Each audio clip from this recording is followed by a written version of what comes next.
Victor Kane pressed a single button, and 37 American soldiers disappeared from every radar screen in the hemisphere.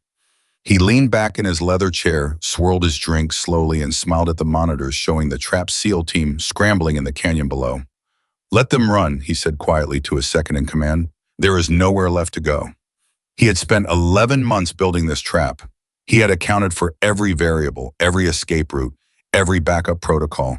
He had thought of everything. He was wrong. Before we go any further, if this story already has your heart pounding, please take a second right now to subscribe to this channel and hit that notification bell so you never miss a story like this one. Drop your city in the comments below.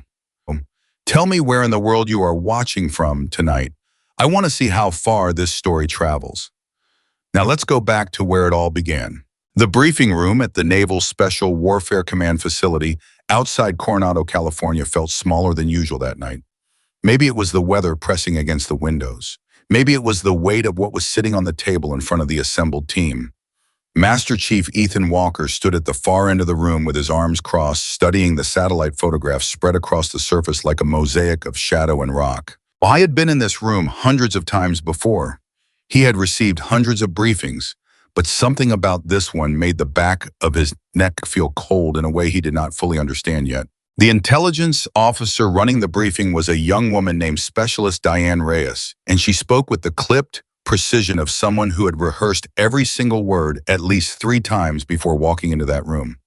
She pointed to a series of photographs showing a wide canyon deep in the mountain ranges of southern Arizona, close enough to the border that the air itself felt like it belonged to 2 countries at once. "Victor Kane," Reyes said, and the name landed in the room like a stone dropped into still water. "Former senior case officer, CIA Directorate of Operations. 13 years of service, deep cover operations across Eastern Europe, Central Asia, and 3 countries. We are still not allowed to name in an unclassified setting. Honorable discharge 14 years ago." She clicked to the next photograph. Kane's face appeared on the projection screen behind her, slightly older than his last official government photograph. His hair now gray at the temples, his eyes carrying the flat measuring quality of a man who had spent decades learning to read people the way most people read menus. "What happened to him after he left?" asked Petty Officer Luis Garza, one of Walker's senior enlisted operators, a stocky man from El Paso who had been with the team for 6 years. Reyes did not hesitate. He went into business, specifically the business of selling American intelligence, American weapons, and American military vulnerabilities to anyone willing to pay for them. Over the last 8 years, our analysts believe Kane is directly responsible for the deaths of at least 4 undercover operatives, the compromise of 2 allied intelligence networks in Eastern Europe, and the sale of restricted weapons technology to 3 separate non-state actors, 2 of which are currently designated as foreign terrorist organizations. Garza let out a slow breath through his nose. He did not say anything else. Walker unfolded his arms and leaned forward over the table, placing both hands flat on the satellite imagery. "How confident are we that he's at this location?" 78%, Reyes said.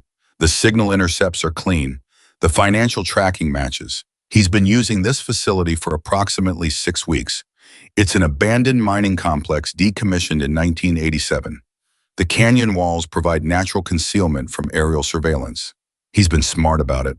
No electronic signature, no regular vehicle traffic. The team that spotted the operation did it through patient human intelligence work over a period of 4 months. What's the window and narrow? He moves regularly, never stays in one place longer than 2 months. Our best estimate is that he relocates within the next 72 to 96 hours. If we miss this window, we may not find him again for a very long time." Walker straightened up and looked around the room at the faces of his team. These were men he had trained with, bled with, buried friends alongside. He trusted every single one of them with his life, and they trusted him with theirs. That was not something he took lightly. Not now, not ever. "Rules of engagement," he asked. "Capture only," Reyes said. "Kane has documents, physical copies of intelligence networks, operational files, contact lists. Our analysts believe the documents are on site. We need them intact. We need him alive." She paused. "This is a capture and intelligence recovery mission, not a direct action strike." Walker nodded slowly. His jaw was set. "All right," he said. "Tell me about the facility." Reyes walked them through it methodically. The abandoned mining complex sat at the bottom of a wide canyon accessible by a single dirt road that wound down from the plateau above through a series of switchbacks. The facility itself consisted of a main building, two smaller outbuildings, an old vehicle depot, and the entrance to the mine shaft itself, which had been sealed in 1987, and according to the old engineering surveys, had partially collapsed inside. The approach would be on foot from the eastern ridge. 4 kilometers of descent in darkness moving in a single file column to minimize noise and thermal signature. The team would breach the facility from 2 directions, simultaneously secure Kane and the documents, and extract via helicopter to a staging area 12 kilometers north of the canyon. "What's the opposition?" asked Chief Petty Officer Darnell Jackson, the team's senior breacher, a quiet man from Atlanta who had a reputation for working through problems with a methodical calm that Walker had always found reassuring. "Kane maintains a small security element," Reyes said. "Our estimate is 8 to 12 individuals. Former military, some foreign national experience, but not Tier 1 quality. He keeps the number low deliberately. Too many people attract attention." 8 to 12, Jackson repeated. "That's manageable." He was right. It was manageable. Walker's team was 8 operators, all with years of experience in direct action missions far more complex than this one. 8 to 12 irregulars in a confined space against a highly trained special operations unit was not a favorable equation for the irregulars. Walker should have felt settled by that math. He did not. He picked up one of the satellite photographs and held it closer to the light. The canyon walls rose steeply on both sides of the facility, several hundred feet of solid rock, cutting a narrow corridor through the mountain. It was a natural funnel. Everything about the approach was going to channel them downward through that single corridor before they reached open ground. He stared at those canyon walls for a long moment. "What's on the ridges?" he asked. Reyes checked her notes. "The latest aerial pass shows no activity on the ridgelines. Our analysts assess the terrain as unlikely to be used for defensive positions because the distance from the facility makes communication and coordination difficult." Walker set the photograph down. He looked at Reyes. Then he looked at the photograph again. "Unlikely," he said. "Yes, sir." "Not impossible." Reyes paused. "No, not impossible." Walker was quiet for a moment. The room was quiet around him. "All right," he said finally. "We go in at 0200. Let's talk about contingencies." They spent another 2 hours working through the plan. Garza was the communications specialist. Jackson handled breaching. Petty Officer Marcus Webb was the team medic, a former college wrestler from Indiana who approached both fighting and medicine with the same intense focus. The rest of the team filled roles they had trained for thousands of hours to perform automatically, almost without conscious thought. Throughout the briefing, Walker kept returning to those canyon walls. He put Chief Petty Officer Madison Carter on the eastern ridge with her spotter, Petty Officer Noah Bennett. Long-range precision support. If anything went wrong inside the canyon, Carter would be able to see it.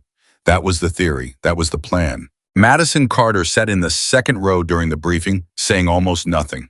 She was 31 years old, lean and composed, with dark eyes that absorbed information the way a lens absorbs light. Bennett sat beside her, his notepad covered in mathematical notations by the time the briefing ended. When Walker finally dismissed the team, Madison was the last one to leave the room. She paused at the door and looked back at the satellite imagery still spread across the table. "Chief Carter," Walker said. He had not planned to say anything. The words came out on their own. She looked at him. "Watch those ridges," he said. She looked at him for a moment with an expression that was not quite a smile and not quite something else, something more complex and more serious. "I always do," she said. Then she was gone. The insertion went cleanly. Walker's team moved across the plateau in the dark with the practiced silence of people who had done this so many times that the darkness itself felt like a familiar room. The air was cold and dry, the sky above them salted with stars so thick they seemed almost artificial. No moon, perfect conditions. They reached the eastern rim of the canyon at 01:47, 13 minutes ahead of schedule. Walker called a halt and spent 4 minutes observing the facility below with his night vision optics. No unusual activity.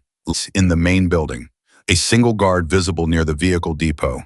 Everything looked exactly like the briefing had described. Walker keyed his radio. "Alpha element in position. Report." "Bravo element in position," Jackson answered from the western rim where his 4-man team had staged on a parallel approach route. "Copy. We move on my mark. Stand by. Walker did one final scan of the canyon. Below him, the facility sat dark and quiet in the shadow of the rock walls. He looked at those walls one more time. He thought about the word unlikely. He thought about the difference between unlikely and impossible. He marked the time. 01:52. Execute, he said, and the world came apart. The first explosion was beneath the trail, not ahead of it. The detonation came from the ground 30 feet behind the lead element of Walker's team, a massive pressure-triggered device, buried shallow enough to be undetectable, but deep enough to channel the force upward through the rock with devastating effect. The blast wave rolled up the canyon walls and came back down like a fist, throwing two operators off their feet and immediately collapsing a section of the trail that had been the only viable route back to the plateau. Walker hit the ground before the sound fully registered in his ears. Pure training, pure reflex. His body moved before his mind caught up. Contact, he shouted into the radio. IED trail rear element sound off. Garza's voice came back strained but controlled. 2 men down trail position. Petty Officer Rios is hit, possible fracture left leg. Nash is up but disoriented. Copy. Break contact, move to secondary cover now. Then the ridges came alive. They came from both sides simultaneously, from positions that the aerial surveillance had assessed as unlikely to be used, positions set deep into natural depressions and notches in the rock face that would have been invisible to satellite imagery, but had clearly been prepared by someone who understood exactly what aerial surveillance looks for and exactly how to defeat it. Machine gun fire swept the trail from above, not random and frantic, but controlled and overlapping, each position covering the dead ground of the one beside it. Somebody had spent considerable time thinking about fields of fire. Walker pressed himself behind a rock and ran through what he was seeing with the brutal efficiency that training builds over years. 2 positions on the eastern ridge, at least 2 more on the western side. The explosions had closed off the rear. The facility below was the only direction that did not have immediate fire coming from it, which meant it was a channeling effect. They were being pushed downward into the canyon bottom, into the facility, which was almost certainly prepared for them as well. It was not an ambush in the conventional sense. An ambush tries to destroy you quickly at the point of contact. This was something different. This was designed to herd them, to control their movement, to leave them exactly one direction to run. Jackson, Walker called. Bravo element status. Static, dead air. The radio gave him nothing. He tried the satellite backup. Nothing. The communications were jammed, not degraded, not disrupted by terrain, actively jammed with a source powerful enough to cut through military-grade encryption protocols. Somebody had brought serious electronic warfare capability to this canyon. Walker turned to Garza, who was 3 feet away, behind a separate rock formation, his face lit only by the muzzle flash from the ridges above. "Get me comms," Walker said. "I'm working it," Garza said through his teeth. "Whatever they're running, it's good, military grade. This isn't off-the-shelf equipment, Chief." "Kane's connections," Walker said. He said it almost to himself. The thought arrived like a piece of evidence clicking into place in an investigation he had not known he was running.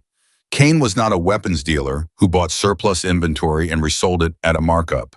He was a man who had spent 13 years inside the American intelligence community, who knew exactly what American special operations units carried, how they communicated, what protocols they used, and how those protocols could be defeated.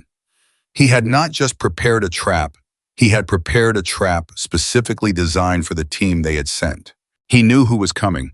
The machine gun from the eastern ridge shifted its fire, walking a line of impacts across the rock face 6 feet above Walker's position, sending fragments of stone, skipping across the trail like flat rocks across water. Walker ducked lower and pressed his shoulder into the rock. Behind him, he heard Webb's voice, low and controlled, running through the treatment protocols for Rios's leg injury with the detached focus of a man who has been trained to operate under fire. "You're okay, Daniel. Stay with me. This is going to hurt for a second. Stay with me." "How bad?" Walker called back. "He's stable," Webb answered. "He's not moving fast, but he's stable. 1 man down and unable to move at speed. Communications jammed. Rear escape route destroyed. Multiple elevated firing positions covering the trail. And somewhere below them in the darkness, a facility that was almost certainly not empty. Walker ran the numbers and did not like any of them. "Garza," he said, Can you raise Madison on the alternate frequency? Garza worked his radio, his fingers moving with the practiced speed of long experience. Negative. The jam is broad spectrum. They've covered everything we've got. What about the backup beacon? Garza paused. The beacon might punch through. It's a different architecture, but activating it broadcasts our position. Our position is already known, Walker said. They know exactly where we are. Garza looked at him. In the flash of fire from the ridges, his expression was steady. Activating beacon.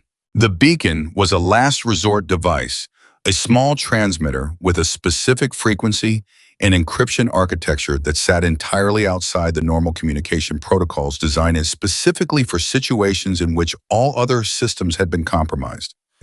It was the communications equivalent of breaking glass in an emergency. Once it went active, anyone monitoring that frequency would know the team was in contact and in distress. It would also, as Garza noted, broadcast their exact position to everything in the area, including whatever else Kane might have deployed that Walker did not yet know about. But it was all they had. Send it, Walker said. The beacon activated. A small amber light blinked once on Garza's equipment and then went steady. Signal's out, Garza said. Somebody will hear it. Madison will hear it, Walker said. He said it with a certainty he was not entirely sure he felt, but certainty was a tool he had learned to use, even when the evidence for it was imperfect. You made decisions with the information you had. You projected confidence because the people around you needed something solid to hold on to. And you kept moving. Alpha Team B Walker called to his 4 operators. On me, we're going down. Petty Officer Chen, a quiet and extraordinarily capable operator from San Jose, who had qualified expert in every weapon system the Navy had offered him, looked up from his position. Down, Chief, into the facility. They want us down there, Walker said. And right now, we don't have a better option. We go down, we find cover, we find a way to break the jam, and we hold until support arrives. Everybody clear. They were clear. They did not love it, which was reasonable because it was not a plan that invited enthusiasm, but they were clear. They moved. The descent into the canyon took 11 minutes. 11 minutes of controlled movement under fire, sliding between rock formations, using the terrain features to break line of sight with the elevated positions on the ridges. Rios moved with his arm over Chen's shoulder, his teeth set against the pane, his rifle still in his free hand because he was not yet ready to be the man who could not carry his own weapon. Webb stayed close beside him, watching his color, watching his breathing, watching for the signs that the leg injury was something worse than it appeared. At the bottom of the canyon, the trail opened into a flat area of broken concrete and rusted equipment, the remnants of the mining operation that had filled this space 40 years ago, and then abandoned it to the slow reclamation of the desert. Ahead of them, the main facility building sat dark and silent. Too dark, too silent. Walker raised a fist, and the team stopped. He studied the building. His instincts, the ones that had been built through years of training and a decade and a half of actual combat experience, were producing a very specific sensation in the center of his chest that he had long ago learned to trust absolutely. Something was wrong with that building. Jackson, he said quietly into the radio, and then stopped. Jackson was on Bravo Element. Bravo Element was on the other side of the canyon with its own problems and no communications. He was alone down here with half his team, 1 injured operator, and a building that felt wrong. Webb, he said instead. Chief, anything about this site that looks different from the briefing imagery? Webb studied the building for a moment. He was quiet for several seconds, which was not like him. Webb was fast. Webb's mind worked at a speed that Walker had always found impressive. The windows, Webb said finally. In the briefing photos, there were lights in the windows. Now there's nothing, not even equipment glow. If Kane had a team in there before we inserted, they would have had equipment running.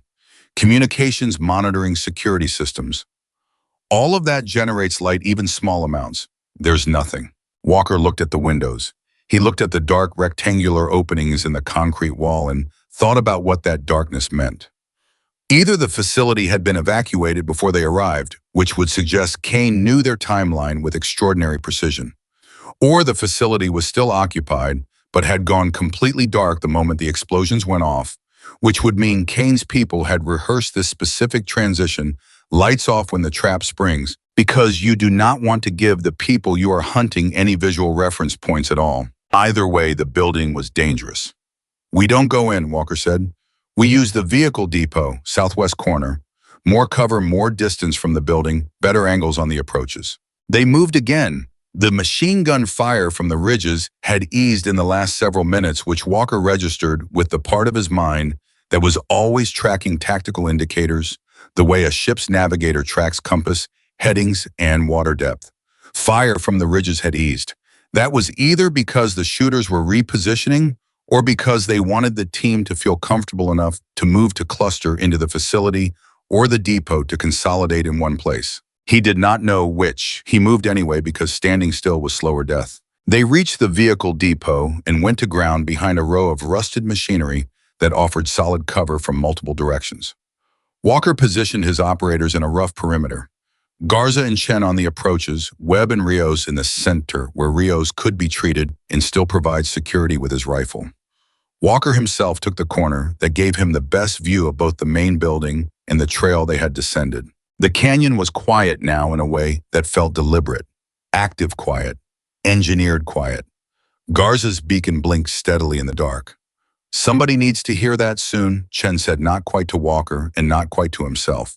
It was the kind of thing you say when you need the sound of your own voice to confirm that you are still here, still functional, still in the fight. They will, Walker said. How long do you figure we've been in the canyon? Walker checked his watch. The luminous dial read 02:23, 31 minutes since they had begun their descent, 31 minutes since the world had come apart. It felt like much longer. Combat always did that, compressed some moments to nothing and stretched others to an almost unbearable length. 31 minutes, Walker said. Feels like a couple of hours, Garza said. I know. From somewhere deep inside the main building, there was a sound, not a loud sound, not the sound of movement or weapons or voices. A sound like something mechanical activating a relay, clicking a system coming online. Small and quiet and very deliberate. Walker looked at the building. The lights came on. Not bright lights, not the overhead fluorescence of a working facility. Floodlights on the exterior walls of the building pointed outward, angled to illuminate the ground between the building and the surrounding terrain. In an instant, the dark space that had given Walker's team their only real concealment advantage became a lit killing ground. The depot where they were sheltering remained in shadow for the moment, but just barely. The edge of the light was 15 feet from their position. They know exactly where we are, Chen said. His voice was even. He had stopped pretending otherwise. Yes, Walker said, and they're tightening the circle. Yes. Chen was quiet for a moment. Then he said, You think Madison's up there? Walker looked up toward the eastern ridge. He could not see anything in the dark above the lights. He could not hear anything. The canyon absorbed sound the same way it absorbed everything else, swallowed it, kept it. She's up there, he said. Chief Garza said quietly. Something's moving on the north approach. Multiple contacts. They're coming down from the facility. Walker turned. Through his night optics, he could see the shapes moving across the lit ground between the main building and their position. Deliberately paced, unhurried. The movement of people who believe the outcome has already been decided and are simply executing the final stage of a plan. He counted 6 individuals, armed, moving in a spread formation that was designed to corner the depot from 3 sides simultaneously. From somewhere above the canyon, from a distance that seemed to swallow the sound, before it arrived, a sound like a single flat crack of displaced air rolled down through the darkness. And then the lead figure in the approaching formation simply stopped. Not dove for cover, not reacted, stopped. The way a machine stops when the power is cut. One moment in motion, the next moment, still in a way that was unmistakable to anyone who had spent time in combat, the formation behind the lead figure froze. And for 3 full seconds, nobody in the canyon moved at all. Then Garza said very quietly, almost reverently, 3,000 meters. And Walker looked up at the ridge. He could not see toward the woman who was there, but invisible, solving an equation in the dark that most people would not have believed was solvable. Yeah, Walker said. He felt something move through his chest, not relief, not yet. Something that came before relief. Something that felt like the first breath after being underwater too long. She's working, he said. And above them, 3,000 meters away, in the frozen dark, Madison Carter was. 3,000 meters is not a number most people can truly feel. You can say it out loud. You can write it on a piece of paper. You can measure it on a map with your thumb and forefinger and nod your head like you understand what it means. But until you have stood at one end of that distance and tried to put a bullet through something the size of a human torso, at the other end of it, the number remains abstract. It remains a fact without weight, without consequence, without the kind of bone-deep meaning that only comes from experience. Madison Carter had felt that distance in her body for years. She had learned it the way a musician learns a difficult piece of music, not by thinking about it, but by doing it so many times that it stopped being a conscious process and became something closer to breathing. She had lain in the prone position on cold ground and hot ground on wet ground and frozen ground. And she had put rounds on targets at distances that her instructors had initially told her were outside the practical parameters of the platform she was shooting. Then she had done it again and again until the number stopped being a wall and became a road. But 3,000 meters in a controlled environment on a clear day with a stationary target and all the time in the world was a fundamentally different problem from 3,000 meters in the dark, in unstable wind, on a frozen ridge with men dying in the canyon below her, and a time limit that was measured not in minutes but in the gap between the last shot fired and the next one. She had been on that ridge for 4 hours and 11 minutes before the first explosion went off in the canyon below. She and Bennett had moved into position before Walker's team had even begun their descent, working through the darkness along a separate route that approached the eastern ridge from the north, taking their time using the terrain, stopping every few minutes to listen to the night around them. Bennett carried the spotting equipment in the range cards and the wind kit. Madison carried her rifle and 340 rounds of carefully selected ammunition that she and Bennett had personally inspected and sorted 2 days earlier, weighing each cartridge individually, setting aside anything that deviated from the mean by more than the threshold they had agreed on. Nobody had asked them to do that. It was not in the mission briefing. It was not a requirement. It was the kind of thing you do when you understand at a level that goes beyond procedure and policy that the difference between a hit and a miss at extreme distance is often measured in margins that most people would dismiss as trivial. Madison did not dismiss trivial margins. Madison had learned through years of work that she did not talk about at parties and rarely thought about in the way that required words that trivial margins were where everything happened. The difference between success and failure, between living and dying, between the shot that changes everything and the shot that changes nothing, almost always lived in the space that people thought was too small to matter. They settled into their position on the ridge at 22:47, a full 3 hours and 13 minutes before Walker's team reached the canyon rim. The ground was cold and hard, and Madison felt the cold working into her through her clothing. Within the first 20 minutes, a slow and patient process that she was familiar with and had long ago stopped fighting. You do not fight the cold, you manage it. You breathe into it and let your body find its equilibrium, and you keep your hands warm because your hands are the thing that matters most, and you wait. Bennett set up his spotting scope and began building his data. Wind readings at the firing position, then estimated wind readings at the midpoint of the shot and at the target zone, because wind at 3,000 meters is not one wind, but several, a layered and constantly shifting system that can carry a bullet in 3 different directions in the same flight path, depending on the altitude and the terrain features it passes over. He recorded temperature. He recorded barometric pressure. He had recorded the estimated density altitude, which affected both the behavior of the propellant and the aerodynamic drag on the bullet in flight. He built a firing solution on paper first, working through the mathematics with the patience of a man who understood that the math was not separate from the shooting, but was in a very real sense the shooting. Madison lay behind her rifle and watched the canyon below through her scope, learning the terrain the way you learn a face. Not memorizing it, learning it. There is a difference. Memorization is about retention. Learning is about understanding, about building a model in your mind that allows you to predict what you have not yet seen.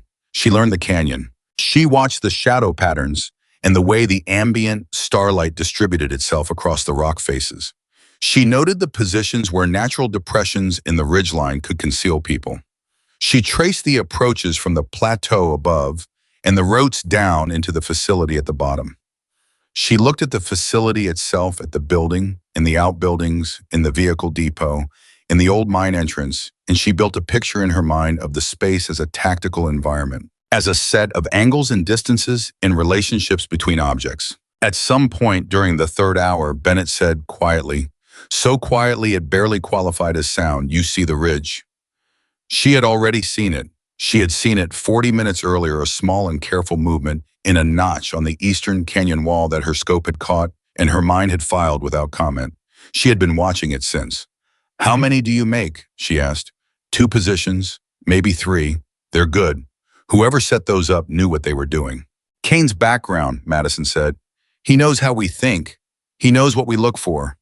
"Which means he knows we'd have Overwatch," Bennett said. "He doesn't know where," Madison said. That was the only card she had. Kane knew that a team like Walker's would have sniper support. He had planned for that almost certainly. But he could not know exactly where Madison and Bennett had positioned themselves because they had not gone to the obvious position. The obvious Overwatch position for a mission into this canyon was the western ridge, which offered the best angles on the main approach trail and the facility entrance. Walker had noted that in the briefing. So had Reyes. So had everyone in the room who thought about it for more than 30 seconds. Madison had looked at the western ridge on the satellite imagery and immediately understood that if she were Kane and she had prepared positions on the canyon walls, she would have oriented her eastern ridge positions to cover the western ridge, because that was the obvious place. And the obvious place was the trap. She had asked for the eastern ridge without explaining her reasoning to anyone except Bennett. Walker had approved it with a single nod, which told her that he had thought the same thing or trusted her enough not to need to think the same thing. She was not sure which, and it did not matter. She was on the eastern ridge, and the hidden positions on the canyon walls were oriented the wrong way to see her.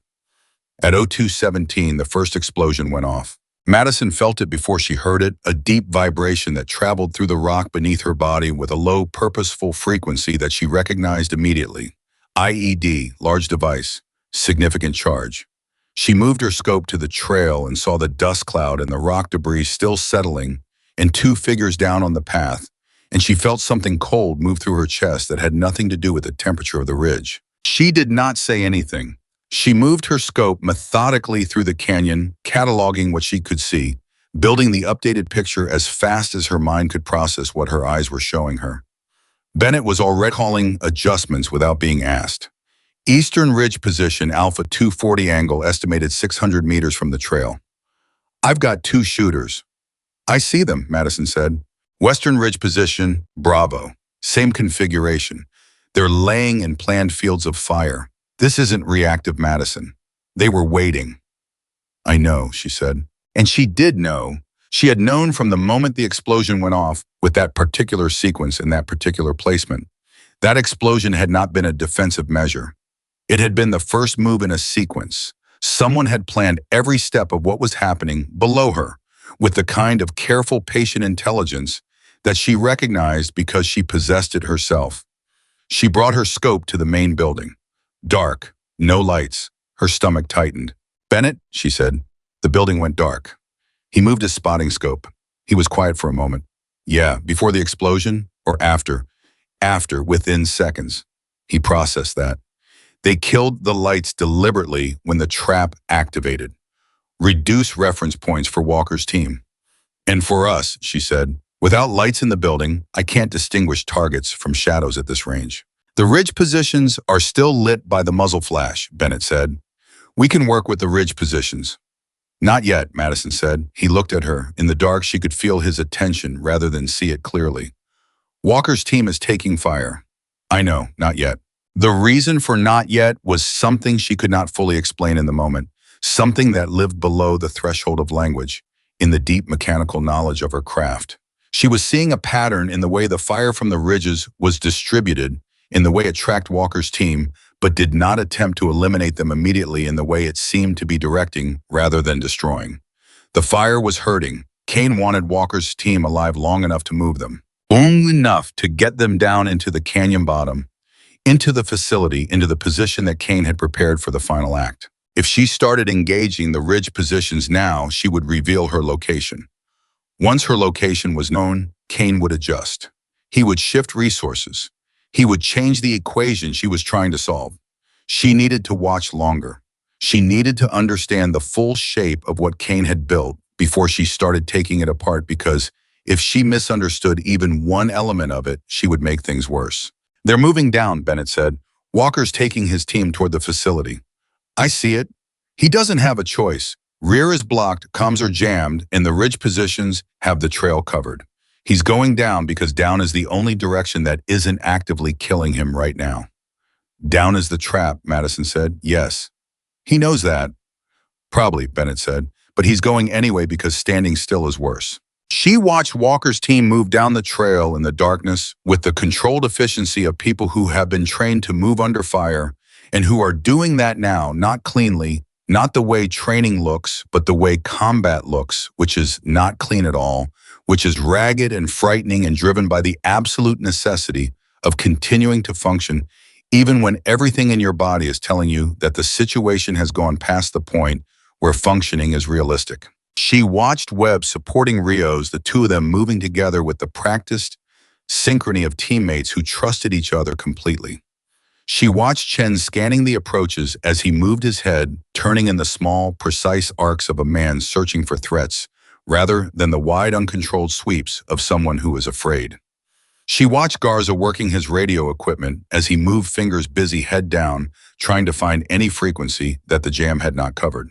She watched all of it, and she built the picture, and she waited. At 02:29, Bennett called quietly, "Beacon's active." Garza got the backup beacon working. Madison registered it. The beacon was a signal, and not just to the support aircraft that might be monitoring the frequency. It was a signal to her. It meant Garza had exhausted every other option. It meant the team was down to last resorts. She moved her scope to the western ridge. Position Bravo. Two shooters in a prepared hide their bodies concealed in the rock notch, with the professionalism of people who had set this up carefully and had been lying in it for hours before Walker's team arrived. One of them was behind a crew-served weapon, a medium machine gun she estimated from the muzzle signature. The kind of weapon that at canyon distances would make the killing ground below almost completely untenable for Walker's team once Kane decided it was time to stop hurting and start finishing. "Range to position Bravo," she said. 2,740 meters, Bennett said without hesitation. He had already ranged it. He had ranged every position in the canyon the moment he had identified it. That was his job. That was what he was for. Wind at firing position 4.2 kilometers left to right. Estimated mid-range wind 6 to 7 switching. Terminal wind around the canyon walls is going to be unpredictable. The rock face will cause deflection. What's the deflection estimate?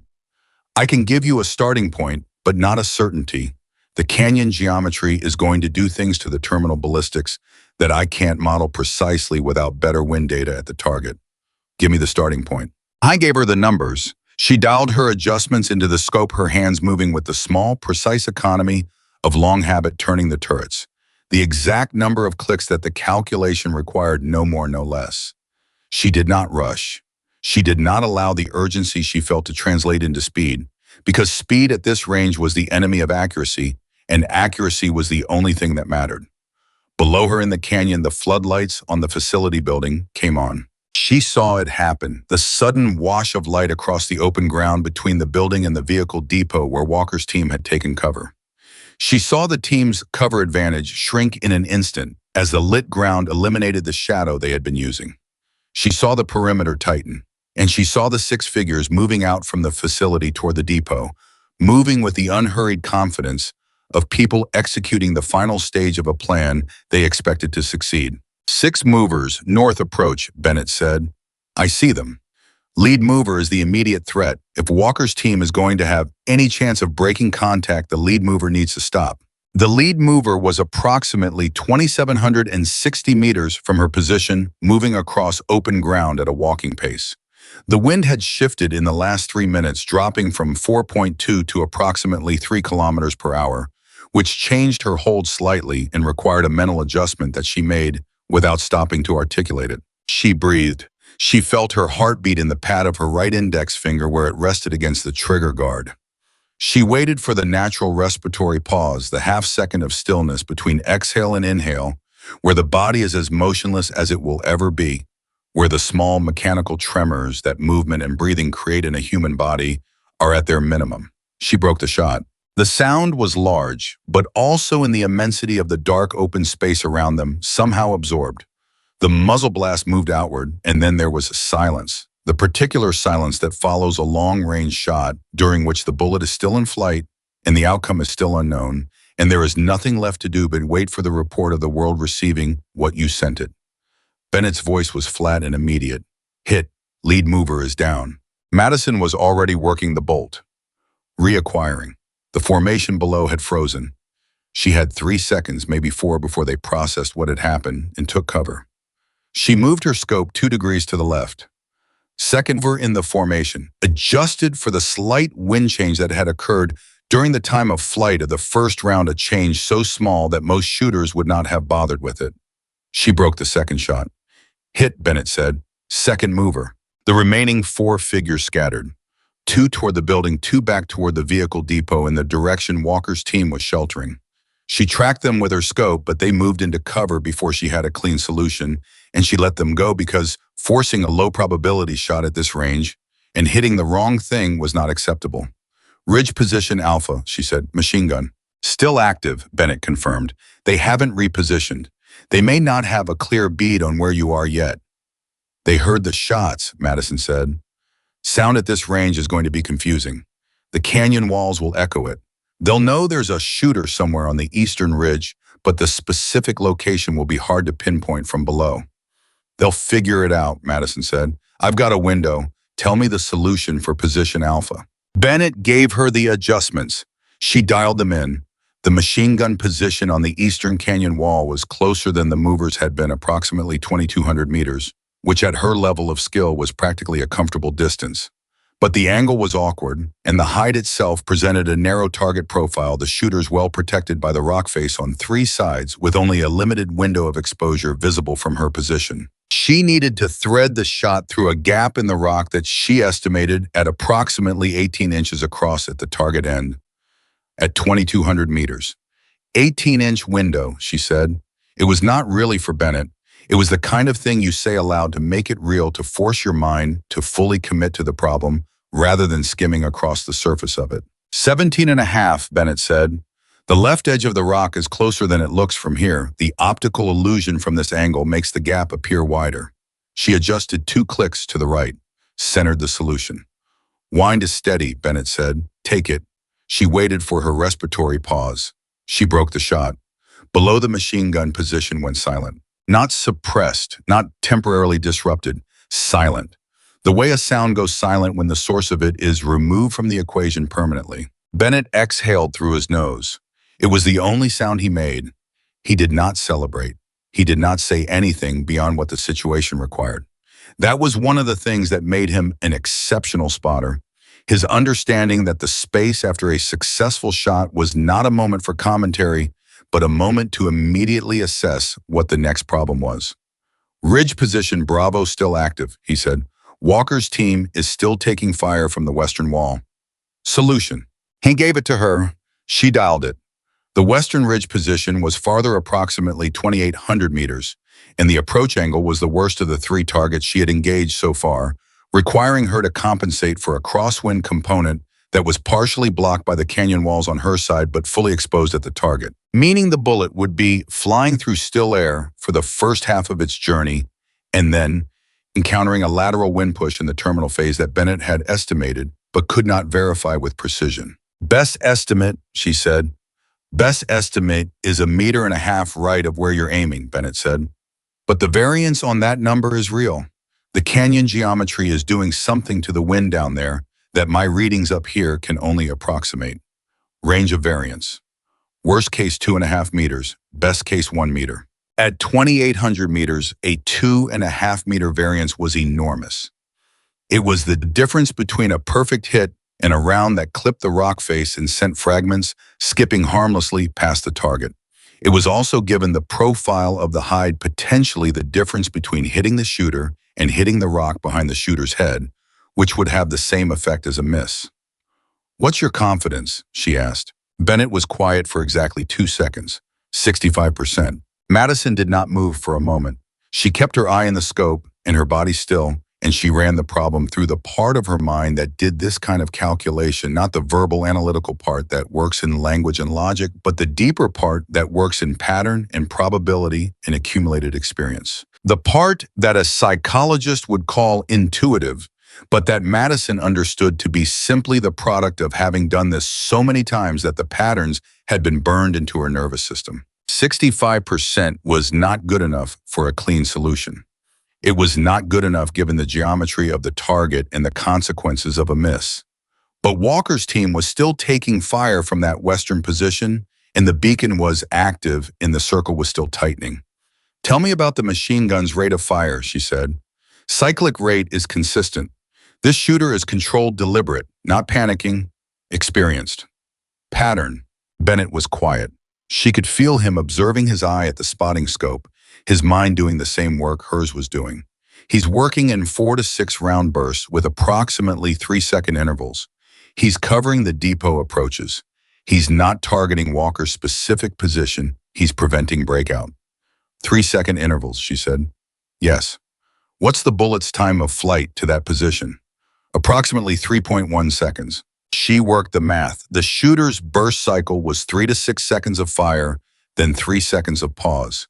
During the pause, the shooter's head came up from the weapon to assess. That was the moment. Not a large moment, not a comfortable moment, but a moment. "Give me the solution for the gun itself," Madison said. "Not the shooter, the gun." Bennett understood immediately. "You're going for the weapon system. If I can't guarantee a clean hit on the shooter, I go for the gun. Disable the platform, eliminate the suppressive capability, regardless of whether I hit the man behind it." "That requires threading the same gap," Bennett said. "Same gap, different aim point. Give me the adjustment." He gave it to her. She dialed. She moved her point of aim from where the shooter would be to where the weapon would be resting on its bipod mount, a much larger target with less tendency to shift its position during the intervals. She waited. She listened to the pattern. 4-round burst. Pause. 5-round burst. Pause. She was counting intervals now, feeling the rhythm of it, letting her nervous system absorb the timing, the way you absorb the timing of music when you are learning to play along. On the 3rd interval, she took her breath. She felt the pause arrive, that weightless half-second of stillness. She broke the shot. For 3 seconds, the result was unknown. 3 seconds of the bullet traveling across the dark canyon, dropping through its arc, reading the wind. 3 seconds of Madison absolutely still, not moving, not adjusting, not doing anything at all, except waiting for the world to tell her what had happened. Then Bennett said very quietly, "Guns down. I can see the receiver. Something's wrong with it. The shooter's moving back from the position." Walker's team would not know what had happened. They would not hear a shot that originated 3,100 meters away in the dark above them. Not clearly, not above the ambient noise of a firefight. They would simply notice that one of the positions suppressing them had gone quiet. Madison was already moving her scope. "What's Kane's status?" "Unknown. I haven't been able to locate him since we started engaging. The command center is behind the main building, no line of sight from our position." "He knows now," Madison said. "Yeah," Bennett said. "He knows. He's going to change the equation." "What do you think he does?" Madison thought about it for exactly as long as it deserved, which was not long. "He goes to ground inside the facility. He has hardened positions prepared inside the building. He was never planning to be in the open when Walker's team was in the canyon. He planned to watch the execution from inside a protected space and then leave when it was done. So he's already inside." "He's already inside and he's rethinking," Madison said. "A plan that looked like it was working 30 minutes ago just started going wrong in a way he didn't anticipate. He's good enough to adapt. The question is how fast." "What does adapting look like for him?" "He has 3 options," Madison said, and she spoke them as she thought them, not as a briefing, but as a live analysis, the kind of thinking out loud that she and Bennett had developed over years of working together. Option 1, he repositions his remaining security element to create a new defensive perimeter inside the facility and waits for Walker's team to come to him. Option 2, he attempts to break out of the facility using a route we haven't identified, which would be consistent with his planning style because a man who builds this kind of operation always builds in an exit that isn't on the obvious map. Option 3, he escalates. "Escalates how?" Bennett asked. He has something we haven't seen yet, Madison said. A man who spent 13 years inside American intelligence, who knows exactly how special operations teams think, who built this entire operation around the specific vulnerabilities of Walker's unit, does not put all of his capability into the plan that everybody can see. He reserves something, something decisive, something he's been holding back for the moment when the primary plan starts to fail. Bennett was quiet. It's option 3, Madison said. It's always option 3 with men like him. As if the canyon itself had been listening and had decided to prove her right, a sound came from the facility below. Not a gunshot, not an explosion. Something different. The deep mechanical sound of something large being moved, something on a track or a pivot, something with significant mass being repositioned from inside the main building. A sound that Madison's body recognized before her mind caught up with the recognition. Bennett, she said. I hear it, he said. His voice had changed. The measured professional calm was still there, but underneath it was something sharper. Tell me what that is, she said. He was already scanning with the spotting scope, moving it along the face of the main building, searching the shadows at the building's base and the roofline. He found it at the roofline. Vehicle-mounted weapon system, he said.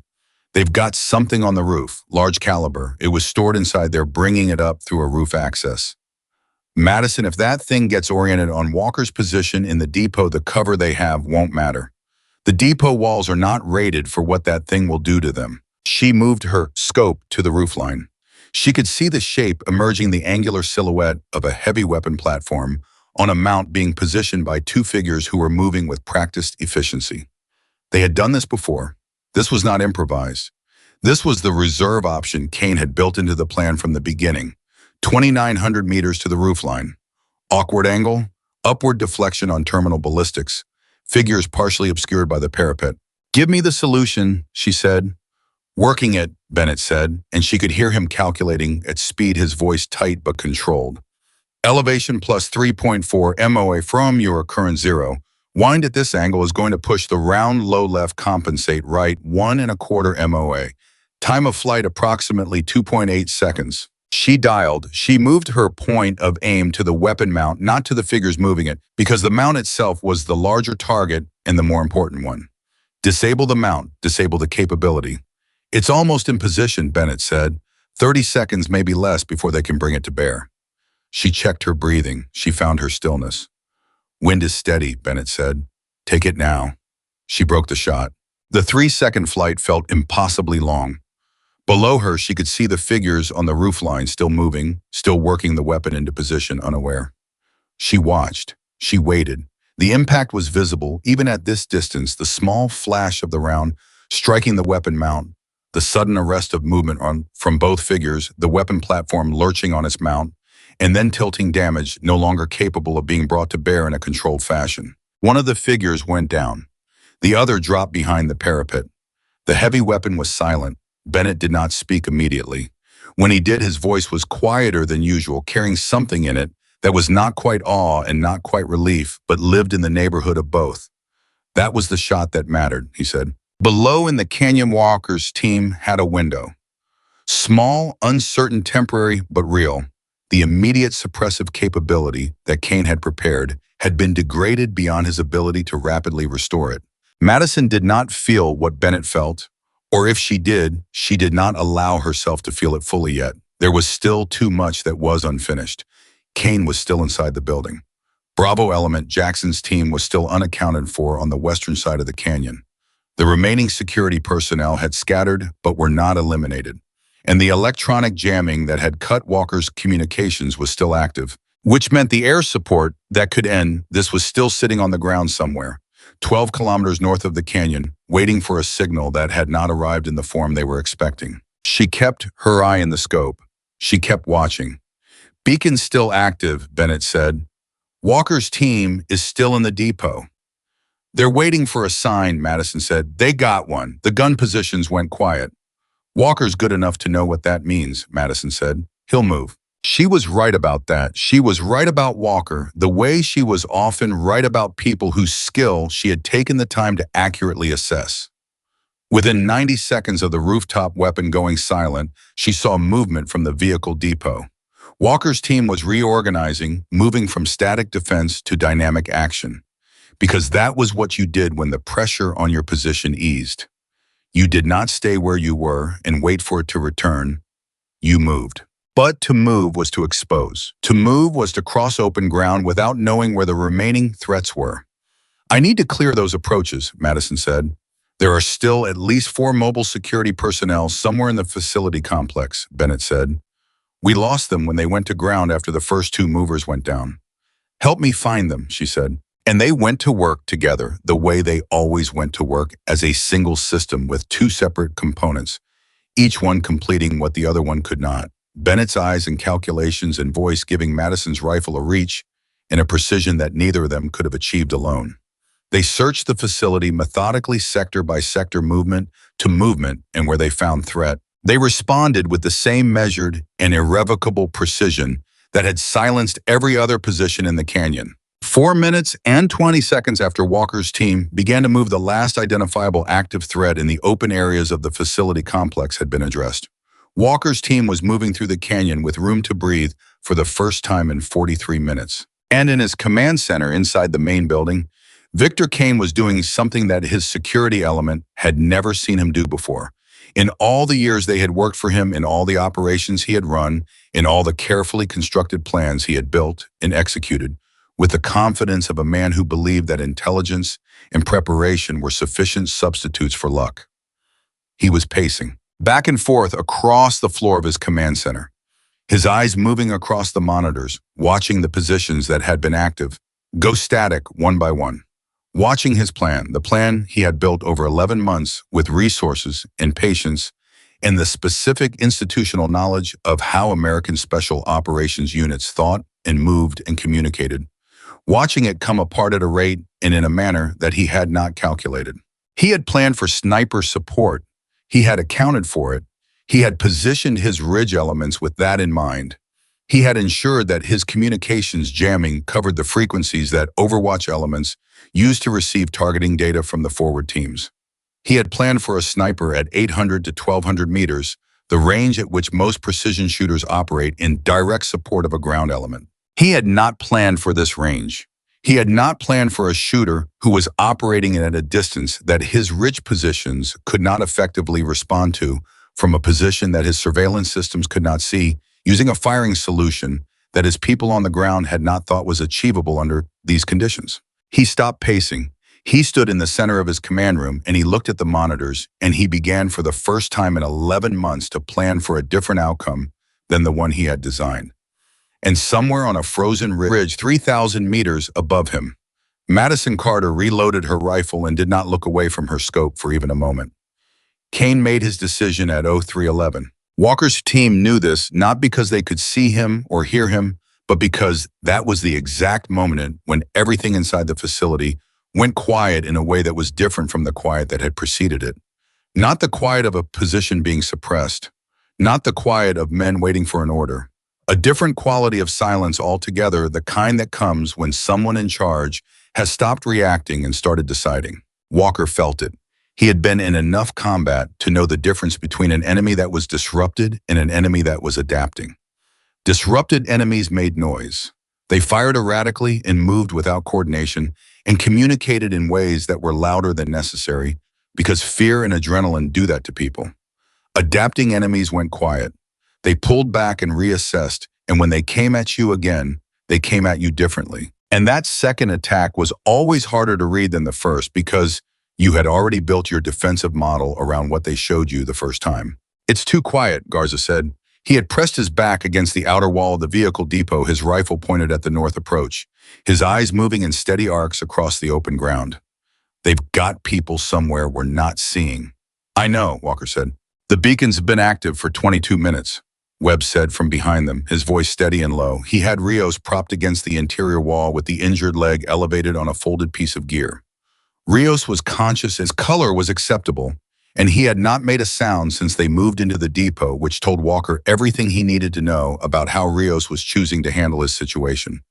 If support is monitoring the frequency, they should have a position fix by now. "They have the fix," Walker said. "Getting a bird in here is the problem. The canyon walls limit approach corridors. Any helicopter coming into this space is going to be in a confined channel with no room to maneuver if something goes wrong.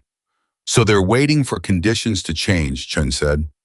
They're waiting for the shooting to stop, Walker said, or at least slow down enough that a crew chief isn't going to be signing his own death warrant by dropping into the canyon. Sheen absorbed that, so we need to make it stop. Madison's working on that. She's done a hell of a job so far, Garza said, but she can't go in there and pull Kane out herself. Walker looked at the main building. He had been looking at it for the last 12 minutes while they held their position in the depot, running the problem through every analytical tool he had. The building was the key. Kane was in the building. The evidence was in the building. The jamming equipment keeping their communications dead was almost certainly in the building. Every outcome that Walker needed to achieve ran through that 60 feet of open ground between the depot and the building's eastern entrance. 60 feet that Kane would have covered. At 03:14, the eastern entrance to the main building opened. Not a figure, not a threat.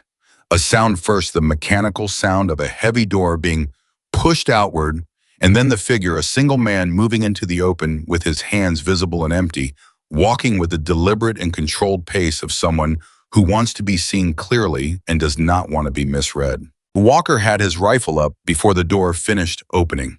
His finger was outside the trigger guard, which was training, which was habit, but the rifle was up and his eye was at the optic, and he was reading the figure with every bit of processing speed he had. The man was not young. He was somewhere in his late 50s, gray-haired, wearing plain clothes, moving with the easy confidence of someone who had made a calculation and decided to act on it. He stopped 15 feet from the building entrance, in the open visible from multiple angles. "Master Chief Walker," the man said, his voice carried in the canyon air with the flat clarity of a desert environment that has no trees or soft surfaces to absorb sound. "I think we should talk." Garza looked at Walker. Walker did not look back at Garza. He kept his eye at his optic and his rifle pointed at the center of mass of the man standing in the open. "Victor Kane," Walker said, not a question. "In person," Kane said. "I know this isn't how these things usually go, but I think the situation has become more complicated than either of us anticipated when the evening started. You built a trap that killed people," Walker said. "3 of my team have injuries."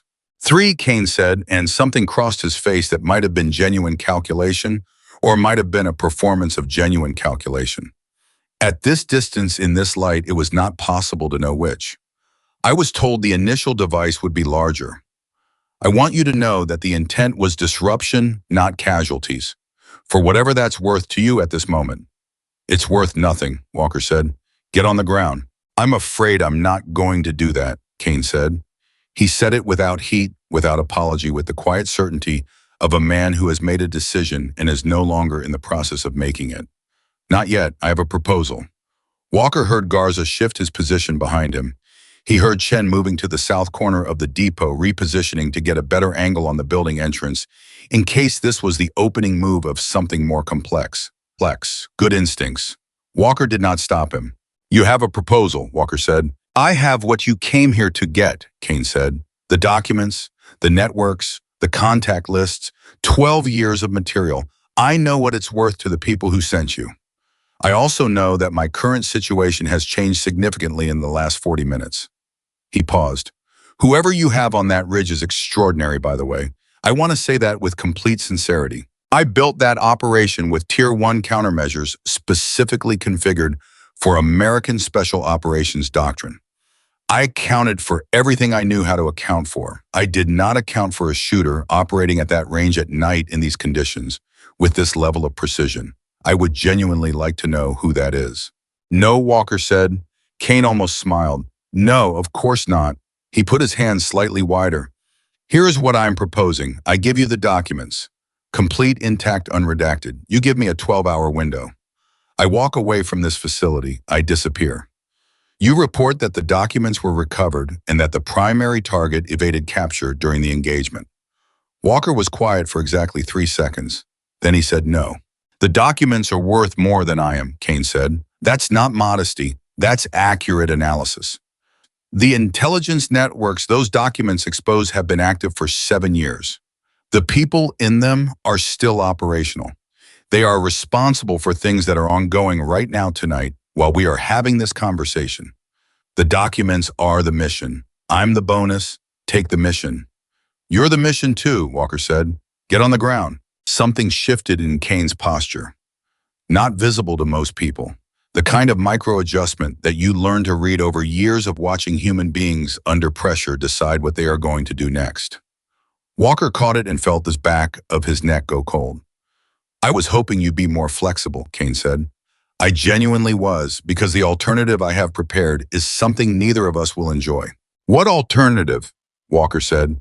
And even as he said it, he was moving, pulling back from the corner, because the words had not finished leaving his mouth before his body had already understood that the man standing in the open was not the threat.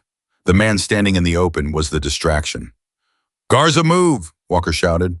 The blast came from the south side of the depot. Not an IED, this time too controlled and directional for an IED. A shaped charge mounted to the exterior south wall that detonated with a flat focus concussion that blew the lower section of the wall inward without collapsing the structure. The overpressure hit Walker like a physical wall, knocked him sideways, set his ears ringing with a high, sustained frequency that he had felt before and recognized as temporary, but which always occupied a portion of his processing capacity that he needed for other things. He hit the ground and came back up before the dust settled his rifle in his hands, his body running on the pure mechanical output of training that operates below the threshold of conscious thought. He swept the breach in the south wall and found two figures moving through it, not Kane's security element, in the way he had been expecting professionals with specific assignments and specific targets, going directly for Webb and Rios in the interior of the depot. Walker fired twice, both targets down. The shots were close range, inside 20 feet, almost reflex the kind of shooting that happens faster than decision-making. Chen Creed, he shouted. I'm up, Chen called back, coughing through the dust. South approach is clear. I've got two more on the outside. Keep them outside. Garza status. Ears are ringing, but I'm good, Garza said. The blast wave hit the equipment. Chief, the beacon's down. Walker processed that. The beacon was down, their only active communications link with the outside world, the one thing that had been broadcasting their position to anyone monitoring that frequency, was no longer transmitting. Whoever was monitoring it, whether support aircraft or the duty officer at the command center, or Madison herself through whatever auxiliary system she might have been using to track the signal, had just lost the one active indicator that Walker's team was still in the fight. From the open ground, outside Kane's voice came again. Still calm, still controlled. The beacon is an unfortunate casualty, he said. I want you to understand that I take no pleasure in this, but you forced me to be thorough. You now have no communication. Your sniper on the ridge cannot see into this building. Your air support doesn't know your exact status. And I have one remaining option that I have been reluctant to use because it is irreversible. Webb's voice came from the interior of the depot. Chief, they were going for Rios. Walker registered that and felt something hard and cold move through him. They were going for the injured man, not for the shooters, for the casualty, because taking the casualty eliminated Webb from the fight, since Webb would not leave Rios unprotected, and eliminating Webb reduced Walker's effective team from 4 functional operators to 3. It was professional, it was calculated. It was exactly the kind of thinking that 13 years inside the American intelligence community produced in a person who had decided to use that education against the country that gave it to him. How bad? Walker called. Rios is fine, Webb said. They didn't get to him, but Chief, they knew exactly where he was. They knew he was injured. They knew his position inside the depot. That information came from somewhere. Walker turned that thought over fast and sharp. They knew the injured man's position. They knew where Webb was working. They had launched a specifically targeted breach aimed at the most vulnerable member of the team. That level of knowledge about the team's internal disposition inside the depot could only come from one of 2 sources.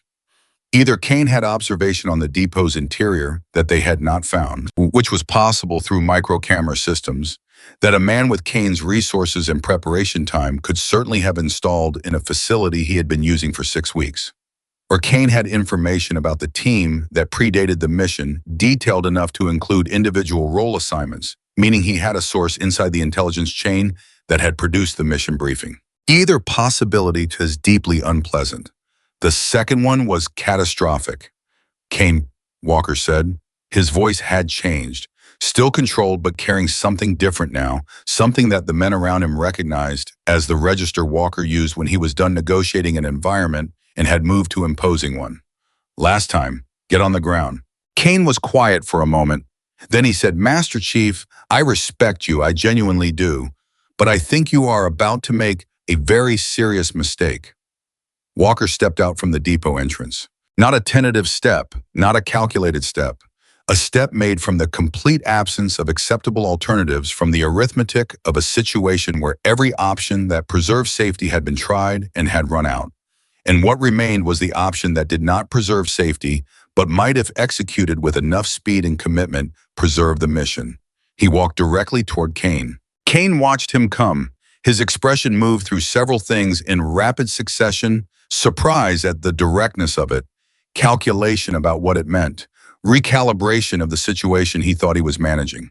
He was a man who was very good at reading tactical situations, and what he was reading now was something he had not put in his models. He took one step backward.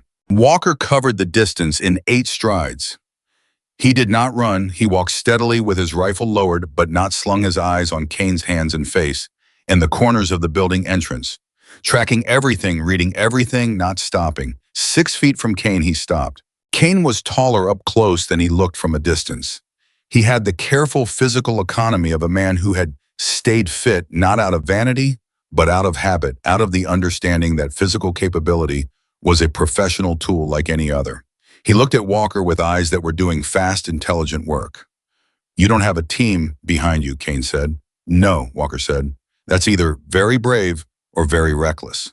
I've been told it's both, Walker said. Victor Kane, you are under arrest for conspiracy, arms trafficking, and the murder of 4 United States intelligence officers. You will come with me now. Kane looked at him. A long look. The kind of look that is actually a fast, comprehensive assessment of every factor that is visible and several that are not. Then he said, your sniper can't see us from where you're standing. The building overhang blocks the sight line from the eastern ridge. You know that. Yes, Walker said. So you walked out here without cover? Yes. Walker looked at him steadily. Because this ends now. At 03:22 from the top of the ridge 3,040 meters away. Madison Carter shifted her position 2 feet to the left. It was a small movement, and it cost her the stability she had built into her firing position over 4 hours of careful construction. She would need to reestablish her natural point of aim, which would take time she might not have. But 2 feet to the left gave her an angle past the edge of the building overhang that 2 feet to the right did not. It gave her a line of sight to the open ground in front of the eastern entrance. She had watched Walker walk out of the depot. She had watched him cross the open ground. She had watched him stop 6 feet from Kane. She had moved. Bennett had not said a word during any of this. He understood that there was nothing useful he could add to what Madison was already doing, that the situation had moved past the point where spotting data and mathematical solutions were the primary requirement, and into the territory where judgment was, and judgment was hers. She looked through her scope at the 2 figures in front of the building entrance. Walker was distinguishable by posture and body type and the way he moved, which she had studied for years. Because knowing how your team moved was part of the job, and she did it automatically. She had eyes on both of them. Kane's right hand moved. Small movement. Not toward a weapon, but toward something in his jacket pocket, and the something had a shape that she registered before his hand reached it fully. A transmitter, small handheld, the kind of device associated with either communication or remote detonation. She broke the shot. The transmitter left Kane's hand at the same moment the bullet arrived. Not a hit on Kane, a hit on the device itself, or close enough to the device that the kinetic impact of the round passing within inches of it at supersonic speed was sufficient to tear it from his grip and send the pieces of it across the ground in 3 directions. Kane's hand snapped back from the force of it. He stared at his own hand at the space where the device had been a half-second ago with an expression that was for the first time in the entire operation, something other than controlled, something that was in its own way completely honest. He was afraid. Walker looked at Kane's hand. He looked at the fragments of the transmitter on the ground. He looked back at Kane. She sees everything, Walker said quietly. Get on the ground. Kane got on the ground. Walker had him flex-cuffed in 11 seconds. He was breathing hard not from the physical exertion of it, which was minimal, but from the compound cost of 46 minutes of sustained decision-making under fire. The kind of cognitive and emotional expenditure that hits you when the immediate requirement for it lifts and your body presents the bill. He keyed his radio on instinct before remembering the jam was still active. Then he stopped. The jam was still active. Kane was cuffed on the ground in front of him. The security element had been degraded to a point where his team could hold position. But without communications, the air support was still grounded, the mission was still unfinished, and the documents Kane had referenced the 12 years of intelligence material that was the actual objective of this operation were still inside the building. He needed the jamming equipment. He needed it off. "Where is it?" Walker said to Kane. Kane turned his head. His cheek was against the concrete. His expression had settled back into something approaching its normal configuration, the flat and measuring quality that was apparently his baseline state. "Where is what?" "The jamming equipment." "What room?" "If I tell you that," Kane said, "I lose the only remaining leverage I have." "You lost your leverage when you went face down," Walker said. "Where is the equipment?" Kane looked at him for a moment with the expression of a man deciding whether a thing is worth fighting about. Then something in his calculation resolved. "Northeast corner, second room from the back. The antenna array is on the exterior wall. You'll find it." Walker straightened and looked toward the depot. "Garza," he called, "I need you inside the building. Northeast corner. Comms equipment. Shut it down."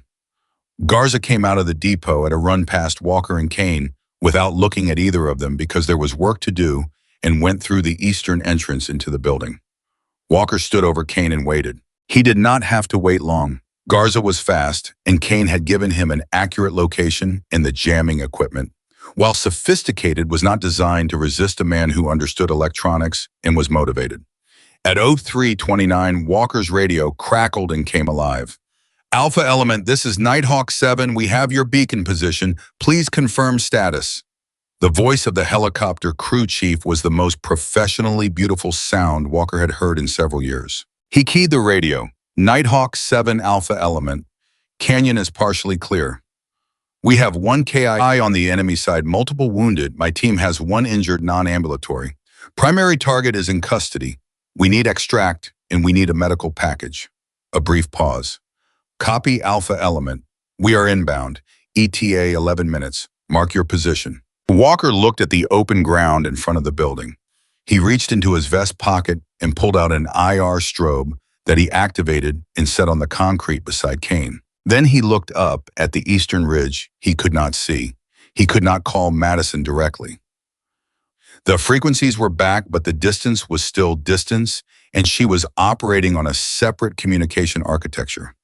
But he looked up at where the ridge was in the darkness, and he said quietly, not really to anyone who could hear him, "Good shooting." Above him, 3,000 meters away, in the cold and the dark, Madison Carter was already doing what she had been doing since the first shot of the evening.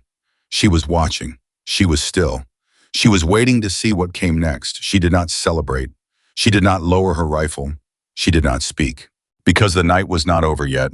And until Walker's team was in the air and clear of the canyon, until she could see with her own eyes that every member of that team was moving under their own power or being carried by people who would get them home, the night would not be over. She would stay on that ridge for every remaining minute of it. Bennett watched her for a moment. He had worked with her long enough to know what she was doing and why, and he had long ago stopped suggesting that she allow herself even a partial acknowledgement of what she had just accomplished. She would not here, not now. That was not what the moment was for. He understood that. He respected it in a way that went beyond professional respect into something more fundamental. He picked up his notepad and looked at the numbers he had accumulated through the last 53 minutes. The ranges, the wind calls, the adjustments, the results. He looked at the numbers and felt something in his chest that he did not have a word for. He set the notepad down. "Air support's inbound," he said quietly. 11 minutes. "I heard it," Madison said. Her voice was steady and even and did not change a register at all. "Watch the north building entrance." "Watching," he said. And they waited together on the frozen ridge, the way they had done 100 times before in 100 different places, silent and professional and completely aligned, while 11 minutes below them, The pieces of a broken operation were slowly, carefully being put back in order. The helicopter came in low and fast at 0340, its navigation lights off, running dark the way military aircraft runs when the people on the ground are not entirely sure what else might be in the canyon with them. Walker heard it before he saw it, the deep rhythmic thrum of rotor blades cutting through cold desert air. And the sound hit him somewhere below, the sternum, in a way that had nothing to do with tactical assessment and everything to do with the simple animal relief of knowing that something powerful was coming towards you instead of away. He kept his eyes on Kane. Kane was on the ground with his hands flex-cuffed behind his back, his cheek against the concrete, his eyes open and tracking. Even face down in the dirt, restrained with 11 months of careful planning dismantled around him, he was still working, still calculating. Walker could see it in the quality of his attention, the way his eyes moved, the way he processed every sound and every shift in the environment around him. The man's mind had not stopped for a single second since Walker had put him on the ground, and Walker respected that the same way you respect a dangerous animal that has been caged but has not been changed by the cage. "Garza," Walker said without taking his eyes off Kane. "What's the status on the documents?" Garza's voice came back from inside the building. "I've got the primary case. It's a hard-sided case, locked biometric. Kane's going to need to open it." Walker looked down at Kane. "You heard that?" "I heard it," Kane said. "Open the case." Kane turned his head, slightly pressing the side of his face against the concrete at a different angle. "And in return," Walker said, "I don't add obstruction to the list of charges you're already carrying." "That's not much of an incentive," Kane said. "It's the only one available," Walker said. "You're out of options, Kane. Whatever you thought you were going to do with that transmitter before Madison took it out of your hand, that option is gone. Whatever exit plan you had built into this facility, you're not going to reach it with your hands behind your back in a helicopter inbound. Open the case." Kane was quiet for 4 seconds. Then he said, "Bring it to me." Walker nodded at Garza, who appeared in the building entrance, carrying a flat black, hard-sided case approximately 18 inches wide and 4 inches deep. He set it on the ground in front of Kane. Walker stepped forward, reached down and released one of Kane's wrists from the flex cuff, keeping the other secured. He took a single step back with his rifle ready. Kane pushed himself up to a seated position. He looked at the case. He looked at Walker. And then he pressed his right thumb to the biometric reader on the latch, and the case clicked open. Garza was there, immediately moving in from the side to secure the case before Kane could touch the contents. He lifted the lid and scanned what was inside, and even in the low light of the canyon, with a helicopter inbound and the residual dust of a shaped charge still in the air, Walker could see the change in Garza's face. Something that was not quite awe, but lived adjacent to it. "It's all here," Garza said. "Chief, this is everything. This is a decade of material." Walker resecured Kane's wrist. He looked at the case and felt something that was not satisfaction, because satisfaction implied that the cost of getting here had been acceptable, and he was not prepared to make that judgment yet. He felt something closer to completion, the closing of a circuit that had been open for too long. "Webb," he called, "get Rios ready to move. We're loading in 90 seconds. The helicopter settled into the open ground north of the facility with the controlled precision of a crew that had done this in worse conditions than this one. The door gunner was visible and watching the canyon walls, his head moving in steady, deliberate arcs, doing his job. 2 medical personnel jumped from the aircraft before the skids were fully settled and moved directly toward the depot at a run, carrying a litter between them. Walker watched them go and then looked back at Kane. "On your feet," he said. Kane stood. He moved with the same economy of motion he had displayed when he walked out of the building earlier. The habitual physical discipline of a man who had spent his entire professional life in environments where maintaining control of your body was a prerequisite for maintaining control of everything else. Even now, walking toward an American military helicopter in flex cuffs, he moved like a man who was choosing to go, rather than a man who was being made to go. Walker noticed that. It bothered him in a specific way that he could not immediately articulate. It was not admiration. It was not respect. It was something more like the feeling you get when you realize a problem is larger than the part of it you can see. At 0347, with Rios loaded on the litter and the documents secured, and Kane seated in the helicopter with Jackson's operators from Bravo Element, who had made it down from the western ridge during the last 20 minutes of the engagement, Walker did one final sweep of the canyon with his eyes. The facility was quiet. The positions on the ridges were quiet.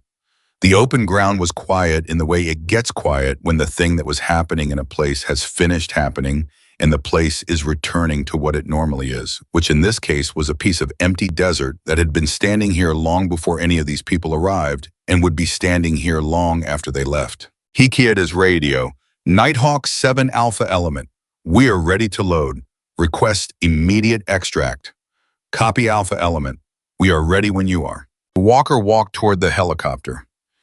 He was the last one to board. That was not protocol. It was something more personal than protocol, the specific need of a leader to be the last person to leave a contested space, to be the one who closes the door, rather than the one who goes through it first. He had always been that way. He did not examine it anymore. He stepped up into the helicopter, and the door slid shut behind him, and the aircraft lifted immediately, the rotors pushing down hard against the canyon air, climbing fast and steep to clear the walls. In the seat across from Walker, Kane sat with his cuffed hands in his lap and his eyes moving across the interior of the helicopter with that same steady assessing quality. He was looking at the operators. He was looking at the medical personnel working on Rios. He was looking at everything with the detached professional attention of a man who is filing information that he believes he will use later. Walker watched Kane watch his team and felt the certainty of something he had been carrying since the moment in front of the building, when Kane had pointed out that Madison's sightline was blocked by the overhang. Kane had known that. He had tracked it. He had been positioned where he was specifically because he knew the angle, which meant that Kane's decision to walk out of the building and present himself to Walker had not been the capitulation it appeared to be. It had been a maneuver. Walker leaned forward. The noise of the helicopter made conversation require effort. "What was on the transmitter?" he said. Kane turned his attention from the interior of the helicopter to Walker. "I'm sorry, the transmitter, the one Madison shot out of your hand. What was it connected to?" Kane looked at him for a moment.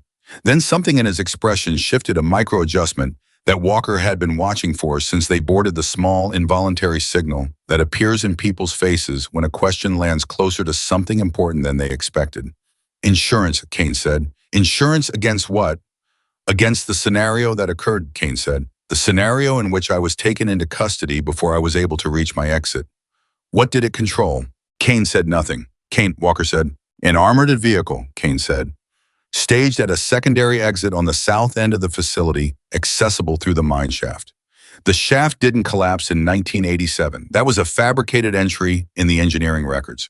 The transmitter would have triggered an automated departure sequence. The vehicle would have driven itself to the border using a pre-programmed route. It was carrying a secondary copy of every document in that case, plus materials that were not in the case." Walker stared at him. "Materials that were not in the case. Redundancy is important," Kane said. "The documents in the case are valuable, but the materials in the vehicle are what I would consider my actual legacy.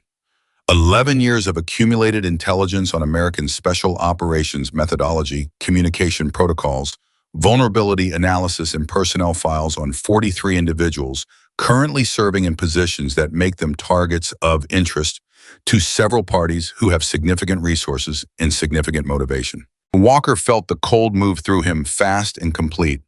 Personnel files. Names, home addresses, family members, operational histories, medical records. Kane said it with the flat precision of a man reciting a grocery list. "These are not theoretical targets. These are people with families in specific neighborhoods who shop at specific stores and send their children to specific schools. The materials in that vehicle represent to the people who would pay for them an extraordinary opportunity." "And the vehicle is running," Walker said. "The transmitter was destroyed before I could activate the departure sequence," Kane said.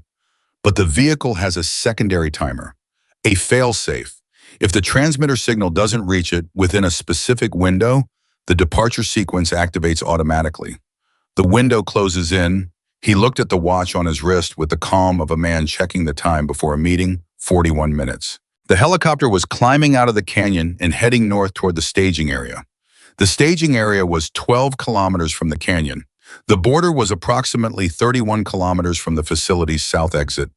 A vehicle running a pre-programmed route with 41 minutes of lead time, and no one in pursuit was a vehicle that had reached the border. Walker looked at the crew chief. How fast can we get back to the facility? The crew chief looked at him. We just left, sir. I know, how fast? We're carrying casualties, sir. I can't push the airspeed above. How fast, Walker said again, and the quality of his voice stopped the crew chief's next word before it arrived. 7 minutes at maximum safe airspeed with this load, the crew chief said. 7 minutes, Walker said. And the mine shaft entrance, can we locate it from the air if we know it's on the south end of the facility? Depends on how well it's concealed, the crew chief said. Walker looked at Kane. How well is it concealed? Kane appeared to consider whether answering served his interests. Well enough that you won't find it from the air in 7 minutes in the dark. Walker leaned back. He ran the problem. The vehicle was automated. It was running a pre-programmed route. A pre-programmed route was a fixed route. A fixed route had fixed geography, fixed roads, fixed bridges, fixed infrastructure. If you knew the destination, you knew the corridors.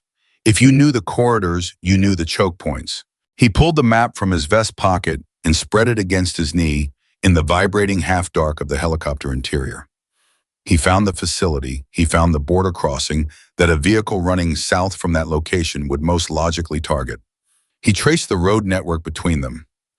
There was one bridge, a single crossing over a deep drainage canyon on the only paved road that ran directly south from the facility's general location toward the border, sitting approximately 19 kilometers south of the mine exit, which put it at roughly the midpoint of the vehicle's route.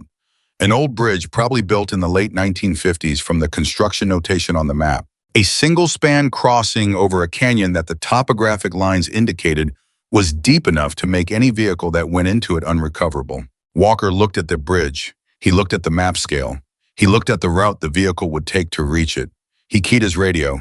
Madison is static, then faint and clear through the noise of the rotor, go ahead. We have a problem. He laid it out fast and clean. The vehicle, the timer, the documents, the route, the bridge. He gave her the coordinates of the bridge from the map grid. He told her what the vehicle was. He told her what he needed. There was a silence on the other end that lasted approximately 4 seconds. In that silence, Walker was aware of Kane watching him with an expression that had changed again, losing its careful flatness and acquiring something that Walker had not seen on Kane's face at any point during the evening. Something that was, if he read it correctly, something between unwilling fascination and the first edge of real concern. Madison's voice came back. Give me the vehicle specs. Walker looked at Kane. Kane met his eyes. Then he said, armored personnel carrier variant, modified commercial platform, diesel engine independent, suspension run flat tires. Gross vehicle weight approximately 6,000 kilograms. The frame is military spec steel. Walker relayed it. Another silence. Shorter this time. I need to know the bridge construction, Madison said. Walker checked the map notation. 1958 construction, single span. The notation says concrete and steel composite. Load-bearing capacity. Map doesn't specify. Educated guess on age and construction. Bennett's voice in the background running the numbers. Old enough that the rebar is probably carbon steel rather than galvanized, Walker said. It's in a drainage canyon, moisture exposure over 60 years. The deck is going to be compromised. A pause. Then Bennett's voice not to Walker, but to Madison, fast and low. If the deck is compromised, the load transfer to the abutments is going to be uneven. The vehicle is 6,000 kilos. If the deck fails under that load, the abutments won't hold independently. The whole span goes. I need a shot on the abutment support, Madison said. Not the deck.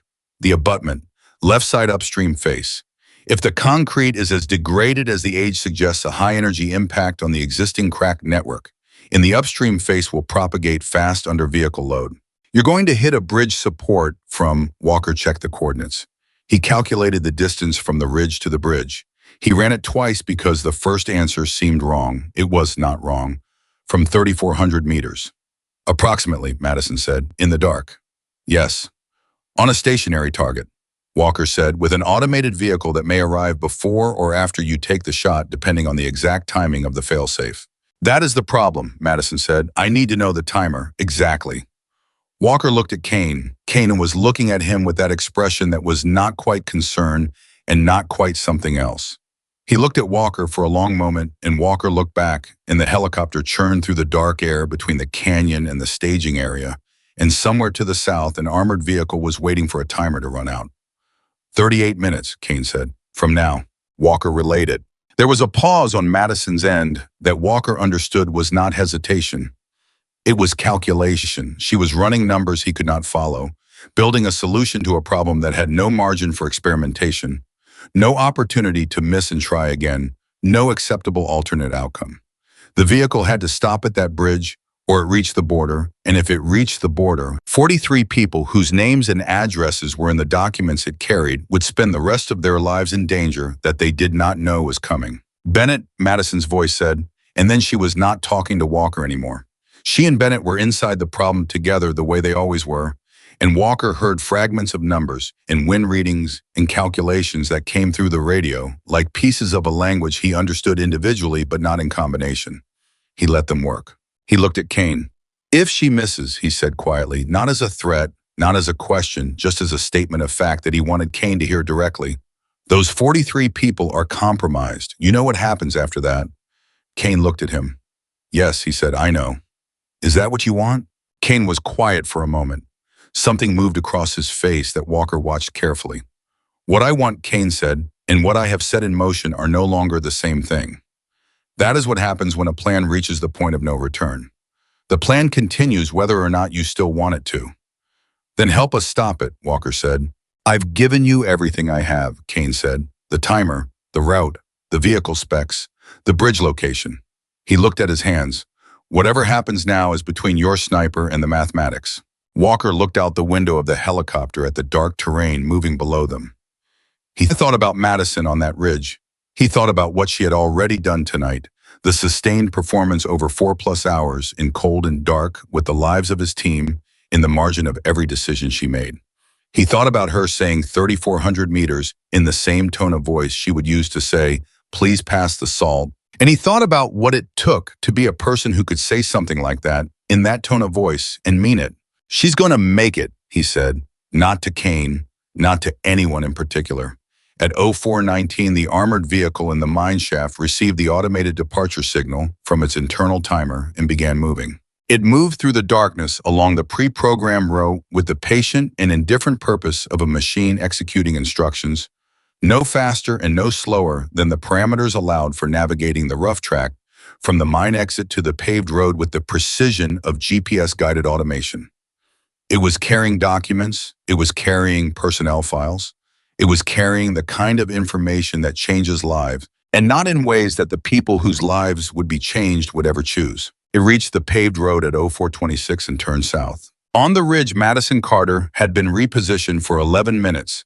She had moved 400 meters south and 200 meters lower on the eastern face to find an angle on the bridge that the original firing position did not provide.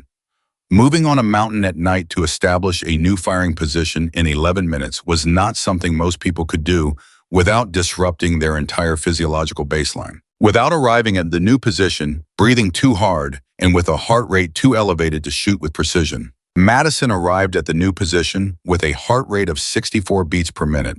She had controlled her breathing on the move. She had counted her steps.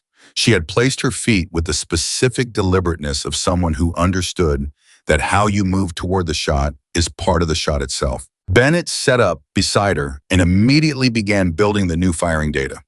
New elevation, new angles, new wind readings. The bridge was a different target architecture than anything they had engaged tonight. A fixed structure rather than a personnel target, requiring a different kind of impact calculation, a different understanding of what success meant in terms of the round's effect on the material. Time of flight to the bridge abutment at this range, she said. 3.6 seconds, Bennett said. Wind is 2.88 kilometers from the northwest at firing position. Terminal wind at the canyon is going to be channeled. The canyon runs roughly north-south, which means the terminal wind is going to be accelerated and aligned. I'm reading approximately 4.5 kilometers once we account for the canyon effect. Adjusted solution. I gave it to her. She dialed it in with the same small, precise movements she had been making all night. The accumulated repetition of 1,000 hours of this exact sequence built into her hands so deeply that she did not need to think about each individual adjustment, only about the whole.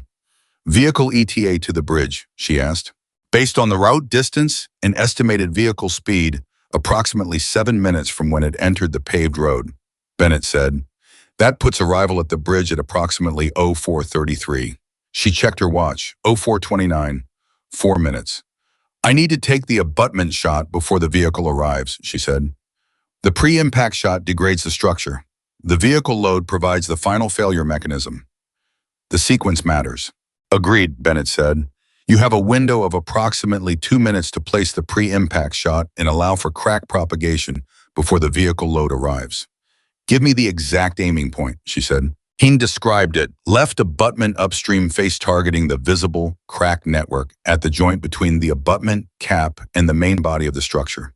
At 3,400 meters, the aiming point he was describing was approximately the size of a dinner plate. A dinner plate at 3,400 meters in the dark on a fixed target with no movement to track, but with a terminal ballistic calculation that required accounting for the specific structural behavior of 60-year-old concrete under point impact loading. She found the point in her scope.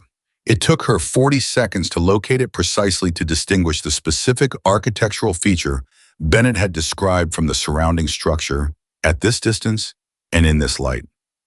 When she found it, she settled on it with the complete absolute stillness that was the most consistent thing about Madison Carter in a profession full of things that had to be consistent. Wind is holding, Bennett said. She waited, she breathed, she found the pause. She broke the shot. 3.6 seconds. At 04:31, the round struck the upstream face of the left abutment at the precise joint Bennett had identified. The impact was not explosive, it was not dramatic. At 3,400 meters, it was nearly invisible, a small burst of pulverized concrete at a specific point on an old bridge over an empty canyon in the dark desert of southern Arizona. But inside that concrete, in the matrix of aged and moisture-compromised material, the impact energy traveled outward from the point of contact along the existing crack network and extended it widened. It propagated it through the bond between the degraded concrete and the corroded rebar in ways that were invisible from the outside but were now structurally decisive. Impact confirmed, Bennett said. Left abutment, target zone. I can see the spall pattern. At 04:33, the armored vehicle reached the bridge at 37 kilometers per hour. The deck received the load of 6,000 kilograms in motion and transferred it to the abutments the way 68-year-old concrete transfers dynamic load, which is not the way the original engineers intended, because the original engineers had not anticipated 68 years of canyon moisture and one precision rifle round through the upstream face of the primary abutment cap at the exact location of the maximum stress concentration. The left abutment failed first. It failed in the way structural concrete fails when the rebar can no longer carry the load that the concrete is supposed to distribute, not all at once, but in a cascade one failure, creating the condition for the next faster and faster until the cascade reaches the threshold past which the structure is no longer a structure. The deck went with it. The vehicle went with the deck into the canyon. The sound arrived at Madison's position approximately 10 seconds after the event carried across the desert air, with the flat percussive authority of something massive and irreversible. A sound that ended things, a sound that made certain what had been uncertain 4 minutes ago. Bennett lowered his spotting scope very slowly. He was quiet for a long time. Then he said, "Vehicle is down. The canyon is 40 meters. Nothing comes out of that." Madison did not move. She kept her eye in the scope. She kept watching the bridge, or what remained of the bridge, for another full minute. Not because she expected anything to change, but because that was what you do. You do not look away until you are certain. You do not decide that something is finished until you have confirmed it with your own eyes. At 04:35, she confirmed it. She took her eye from the scope for the first time in 6 hours and 22 minutes. She lay on the cold mountain and she looked up at the stars and she breathed, just breathed in and out slowly, the way you breathe when the thing that required everything you had has finally asked for the last thing it needed, and you have given it. Bennett was watching her. He did not say anything. He knew her well enough to know what this moment was and was not, and he knew that what it was not was a moment that required words from him. Her radio crackled. Walker's voice. "Madison, tell me." She picked up the radio. "Vehicle is down," she said. "The bridge is gone. The route is closed." A pause, long enough that she counted 4 of her own heartbeats. Then Walker said, "Copy that." And that was enough. That was all that needed to be said between professionals who understand that the weight of what happened is not diminished by keeping the words around it small. She sat up.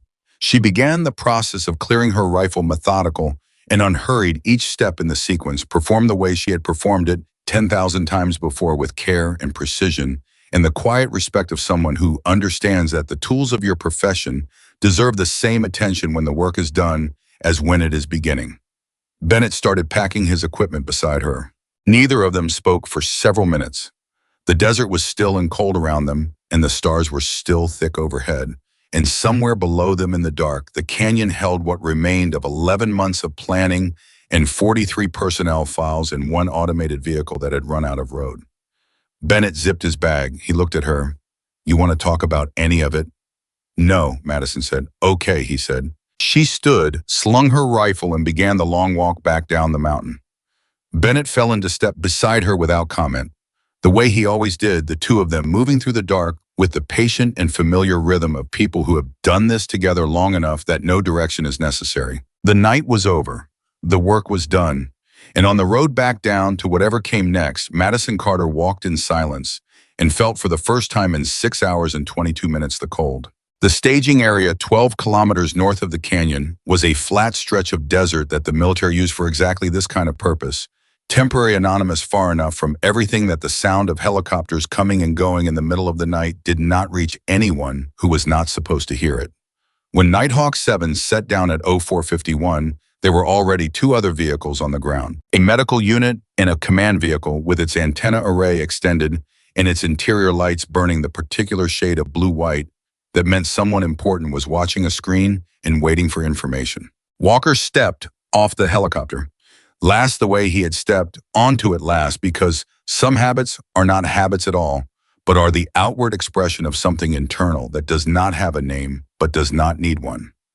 He stood on the desert ground for a moment and felt the solidity of it under his boots and breathed the cold air and listened to the rotors winding down and let himself, just for that moment, feel the full weight of what the last 3 hours had cost. Then he straightened and walked toward the command vehicle. Kane was already there, seated on a folding chair outside the vehicle with two military police officers standing at appropriate distances and his hands still flex-cuffed in his lap. He was looking at the stars.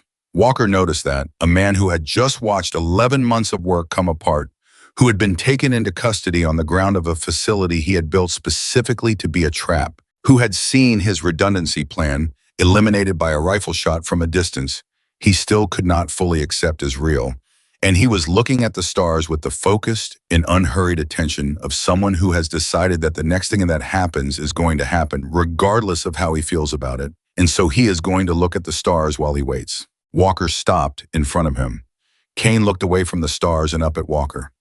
"The bridge," he said. "Gone," Walker said. Something moved across Kane's face. It was not relief and it was not grief. It was something more complicated than either of those, the expression of a man who has just received news that closes a door he had not entirely stopped hoping was still open. "The personnel files," he said. "In the canyon," Walker said. 40 meters down." Kane nodded slowly. He looked at his hands. He turned them over, which was an awkward movement, with the flex cuffs. But he managed it, and he looked at his palms the way people look at their hands when they are trying to understand what those hands have done. "Those 43 people," he said, "they're safe." "Yes," Walker said. Kane nodded again. He looked back at the stars. And Walker, watching him, understood something in that moment that he had not fully understood before. Kane had given him the timer. Kane had given him the route and the vehicle specs and the bridge location and the abutment construction details. Kane had given him everything he needed to get Madison into position to take that shot. And Kane had not been required to do any of that. He had already been in custody. He had already lost. There was nothing Walker could have offered him that would have changed the trajectory of what was going to happen to him. He had given Walker the information because the alternative was 43 people whose home addresses were in those files and whatever. Victor Kane had become in the years since he left government service. Whatever decisions he had made and whatever lines he had crossed, he had not been able to sit in that helicopter seat and watch that vehicle reach the border. Walker did not say anything about that. It was not the kind of thing you said. It was the kind of thing you registered and filed and carried with you because the world is complicated in ways that straightforward narratives do not accommodate. And the people in it are complicated in the same ways, and pretending otherwise is a luxury that the people who do this work cannot afford. He turned and walked to the medical unit. Rios was on a field stretcher with his leg immobilized and an IV line running and his color better than it had been in the canyon.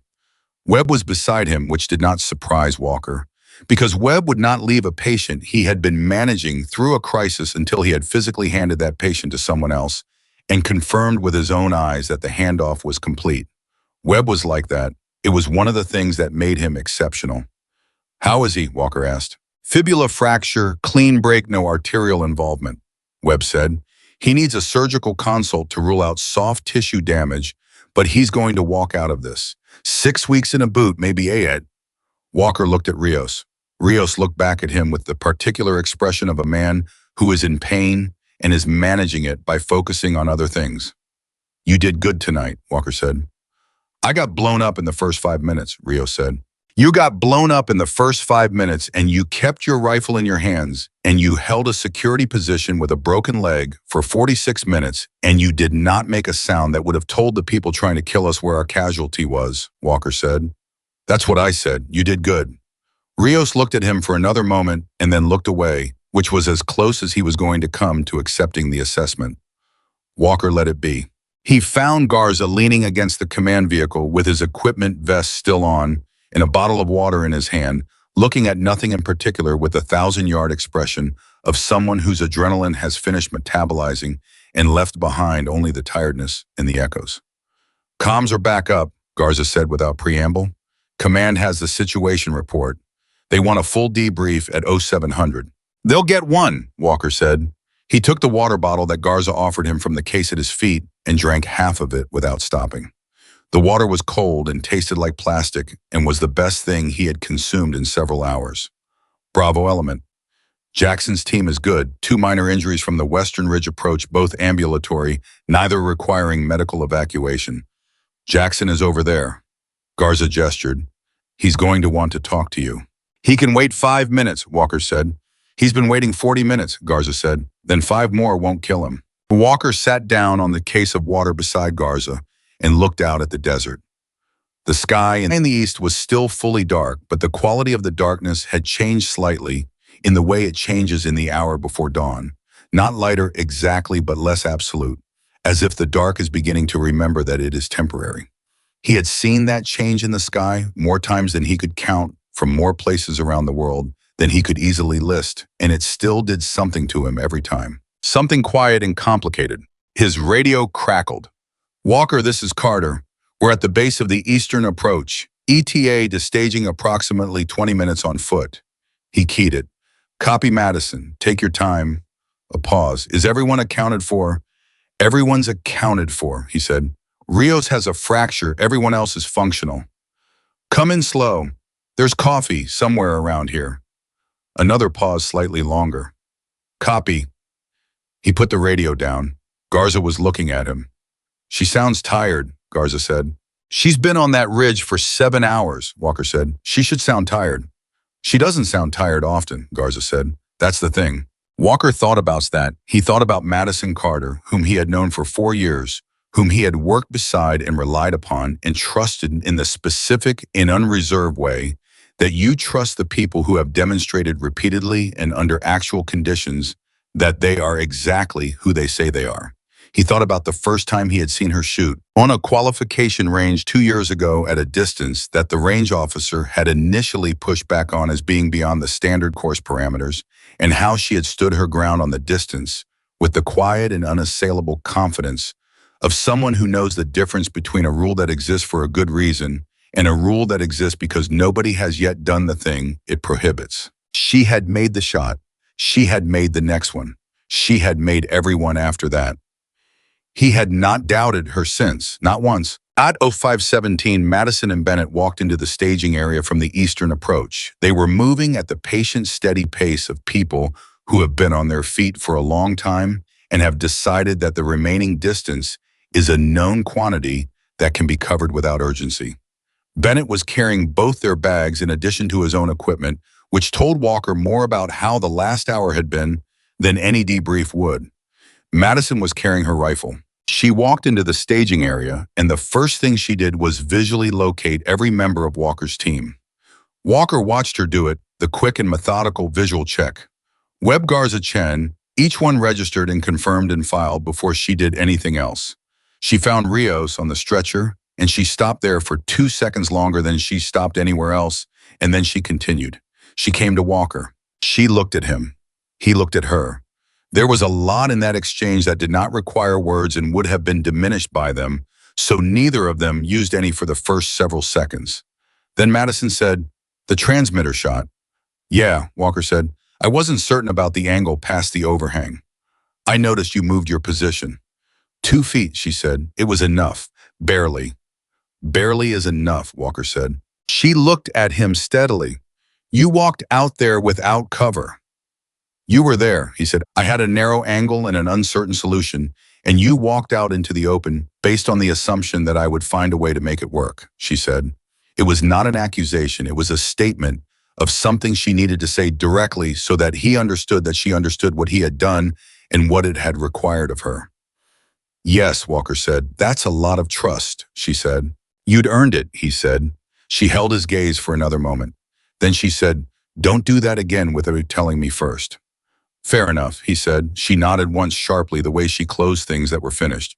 Then she sat down on the equipment case beside Garza and accepted the water he held out to her and drank it with the same complete and unself-conscious focus she applied to everything else. Jackson arrived at 05:22 and made straight for Walker with the expression of a man who has been waiting to have a specific conversation for longer than he wanted to wait. Jackson was a big man, built like someone who had decided at some point in his youth that his size was a professional tool and had developed it accordingly, and he moved with the contained energy of a person who is keeping something internal at a careful simmer. "The Western Ridge approach," Jackson said without preamble. "We took fire from 2 positions we didn't know about." "I know," Walker said. "Those positions were not in the briefing." "I know." "Somebody knew we were coming," Jackson said. "Not just that a team was coming, that we were coming, our specific unit, our specific approach routes. The ridge positions were set up to cover our doctrine, Walker. Our specific doctrine, the way we set Overwatch, the way we stage Bravo element. That's not general knowledge. That's specific institutional knowledge about this unit." "I know," Walker said. "We're going to talk about that at the debrief." "We need to talk about it before the debrief," Jackson said. "Because whatever intel fed Kane the specifics on our unit came from somewhere inside the chain that produced this mission. And that means the debrief is attended by people who may include whoever fed him that information." Walker looked at him. This was the thing he had been carrying since the moment in the facility when Webb had identified that Kane's breach team had gone directly for Rios, had known exactly where the injured man was positioned inside the depot. He had been carrying it and had not put words to it because putting words to it made it real in a way that carrying it silently did not. "I know," he said, for the 4th time, and this time the 2 words carried everything that the previous 3 times had not. Jackson looked at him with the expression of a man confirming that the person he is talking to has fully understood. "Good," he said. Then he stepped back and picked up a water bottle and drank it and went to sit with the rest of Bravo element. At 05:44, a vehicle arrived from the direction of the highway.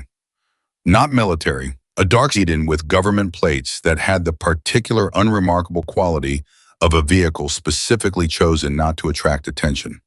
2 people got out, a man and a woman, both in civilian clothes, both carrying identification that Walker checked with the MPs before he let them approach the command vehicle. The woman's name was Assistant Director Patricia Holloway, and she was from a part of the intelligence community that Walker dealt with infrequently and carefully.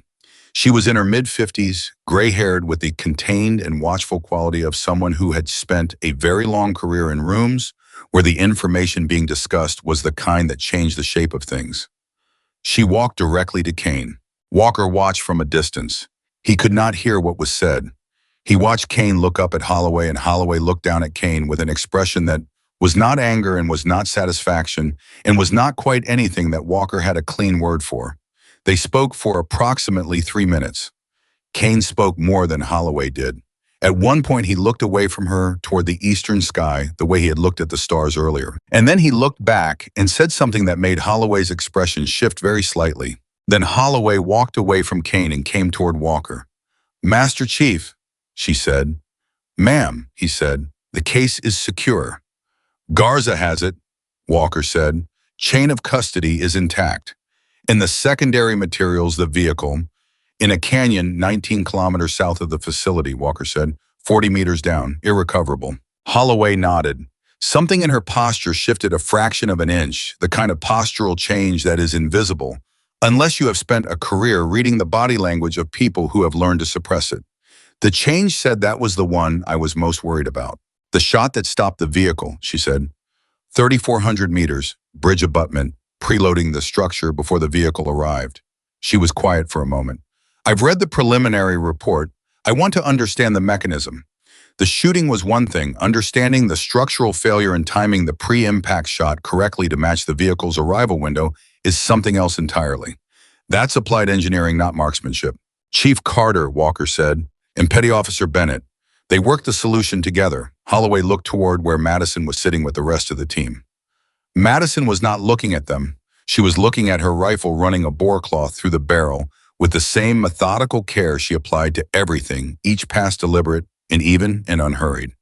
"I want to speak with her," Holloway said. "She's available," Walker said. Holloway walked over. Walker followed at a distance that was far enough to be respectful, but close enough to hear if he needed to. He trusted Holloway as much as he trusted anyone from her world, which was more than he trusted most people from that world, but less than he trusted the people he had spent the night in a canyon with.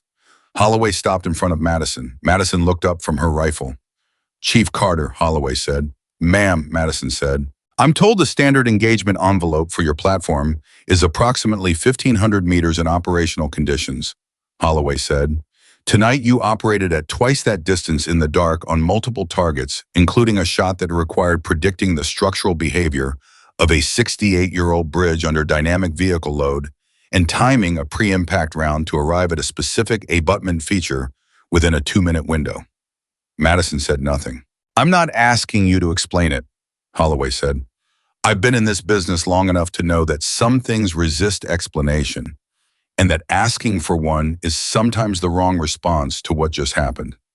She paused. "I'm here to tell you that what you did tonight matters in ways that extend well beyond this operation. The documents in that case will take down networks that have been active for 7 years. The personnel files that went into that canyon were the difference between 43 people going home safe and 43 people spending the rest of their lives looking over their shoulders." She paused again, and this time the pause had weight. "You saved those people, every one of them, and they will never know your name." Madison looked at her steadily. "That's the job," she said. Holloway looked at her for a moment with an expression that was under the professional surface of it. Something close to moved. "Yes," she said, "it is." She turned and walked back toward the command vehicle. Bennett, who had been sitting 2 feet away through the entire exchange, eating a protein bar with the focused commitment of a man who had not eaten in 6 hours, said without looking up, "You could have said thank you."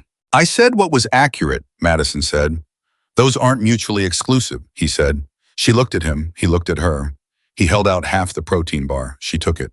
At 0612, with the sky beginning its first gray softening in the east, in the staging area settling into the particular organized quiet of a concluded operation, Walker found himself standing apart from the group for the first time since they had landed.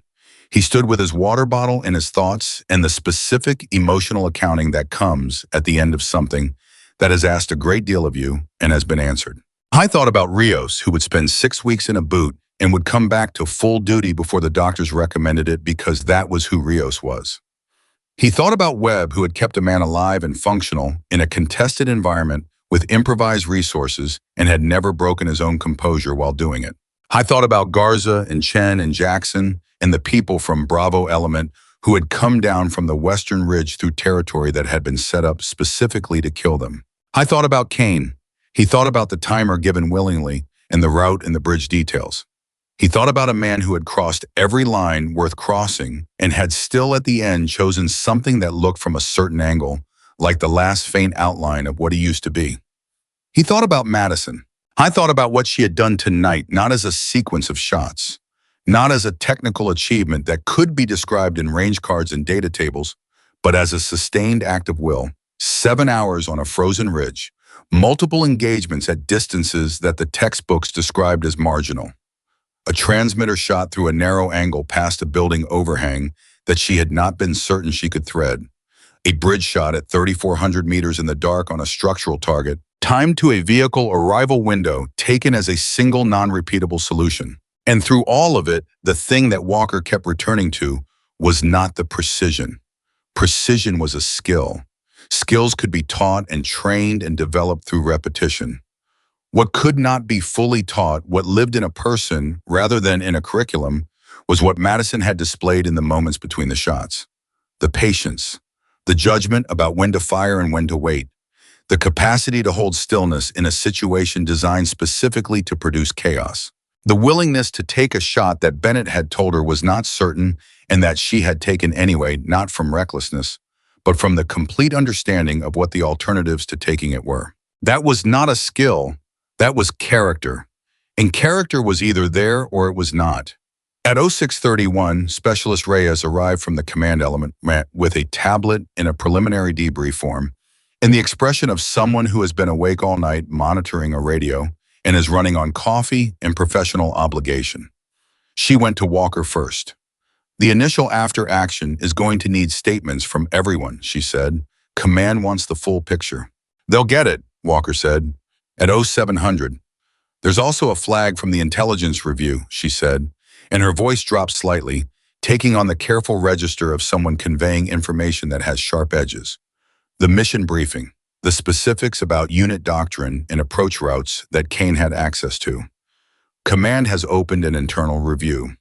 Good, Walker said. They want to know if you have a suspicion about the source. Walker looked at her. He thought about Kane saying the system is designed to cut communication signals before he walked out of that building. He thought about the breach team going directly for Rios. He thought about the ridge positions oriented to the western approach.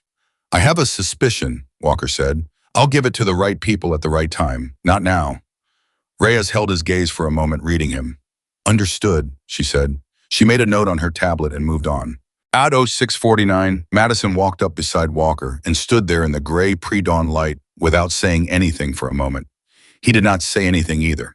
They looked east where the sky was moving through its first real transition from black to something that was not yet blue but was no longer fully dark.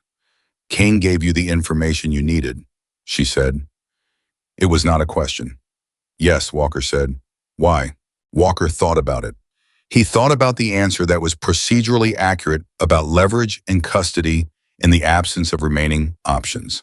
And then he thought about the real answer, the one that was harder to say because it required acknowledging that the world resists the clean categories that make it easier to navigate. Because at the end, he said, when the plan was gone and the position was gone and all that was left was the choice about who those 43 people were going to be tomorrow, he made the only choice that was still his to make. Madison was quiet for a moment. Does that change anything? No, Walker said. He still did what he did. People are still dead because of decisions he made. Nothing changes that. But, she said, but the world is complicated, he said. And sometimes the person who caused the damage is also the person who limits it. And you carry both of those things at the same time.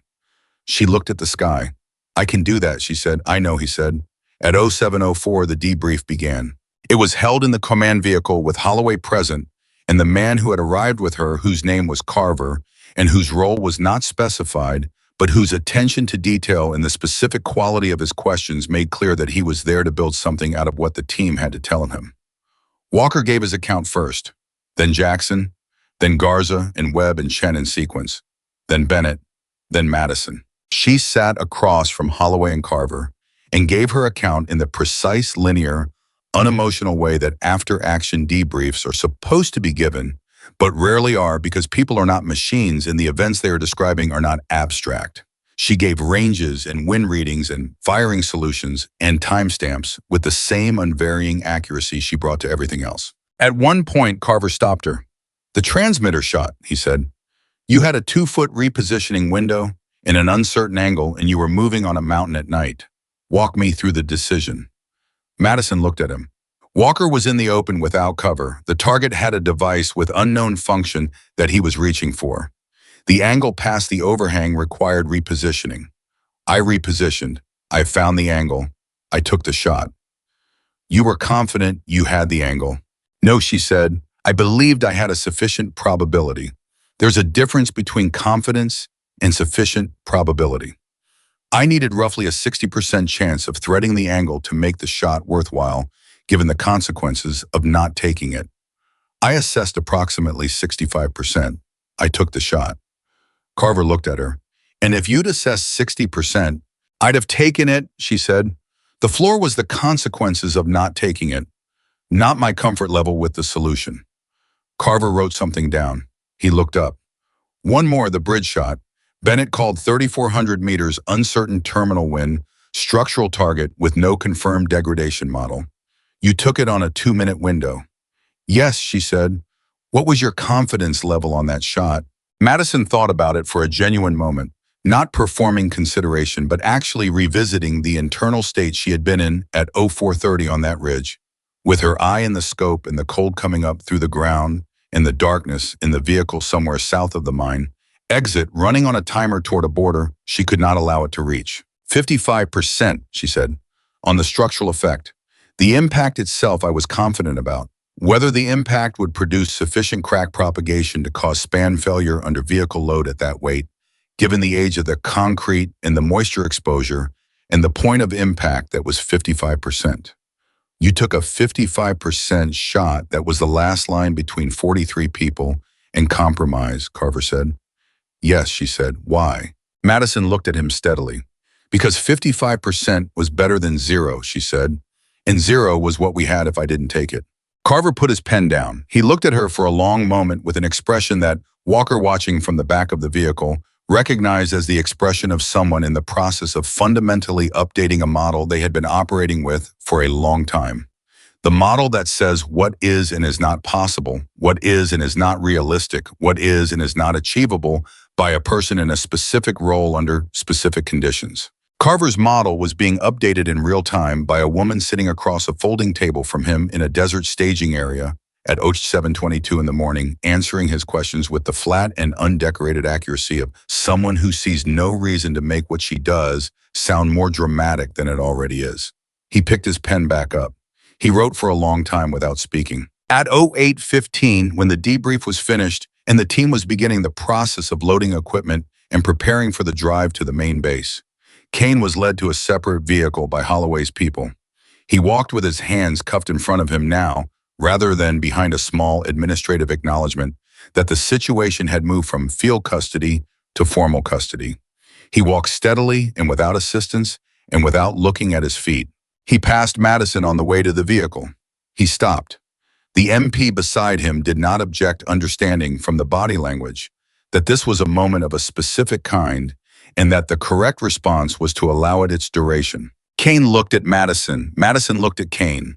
She had her rifle slung in her bag over one shoulder, and she looked exactly like what she was, a person who had been awake all night doing difficult work and was now in the process of finishing the administrative portion of it.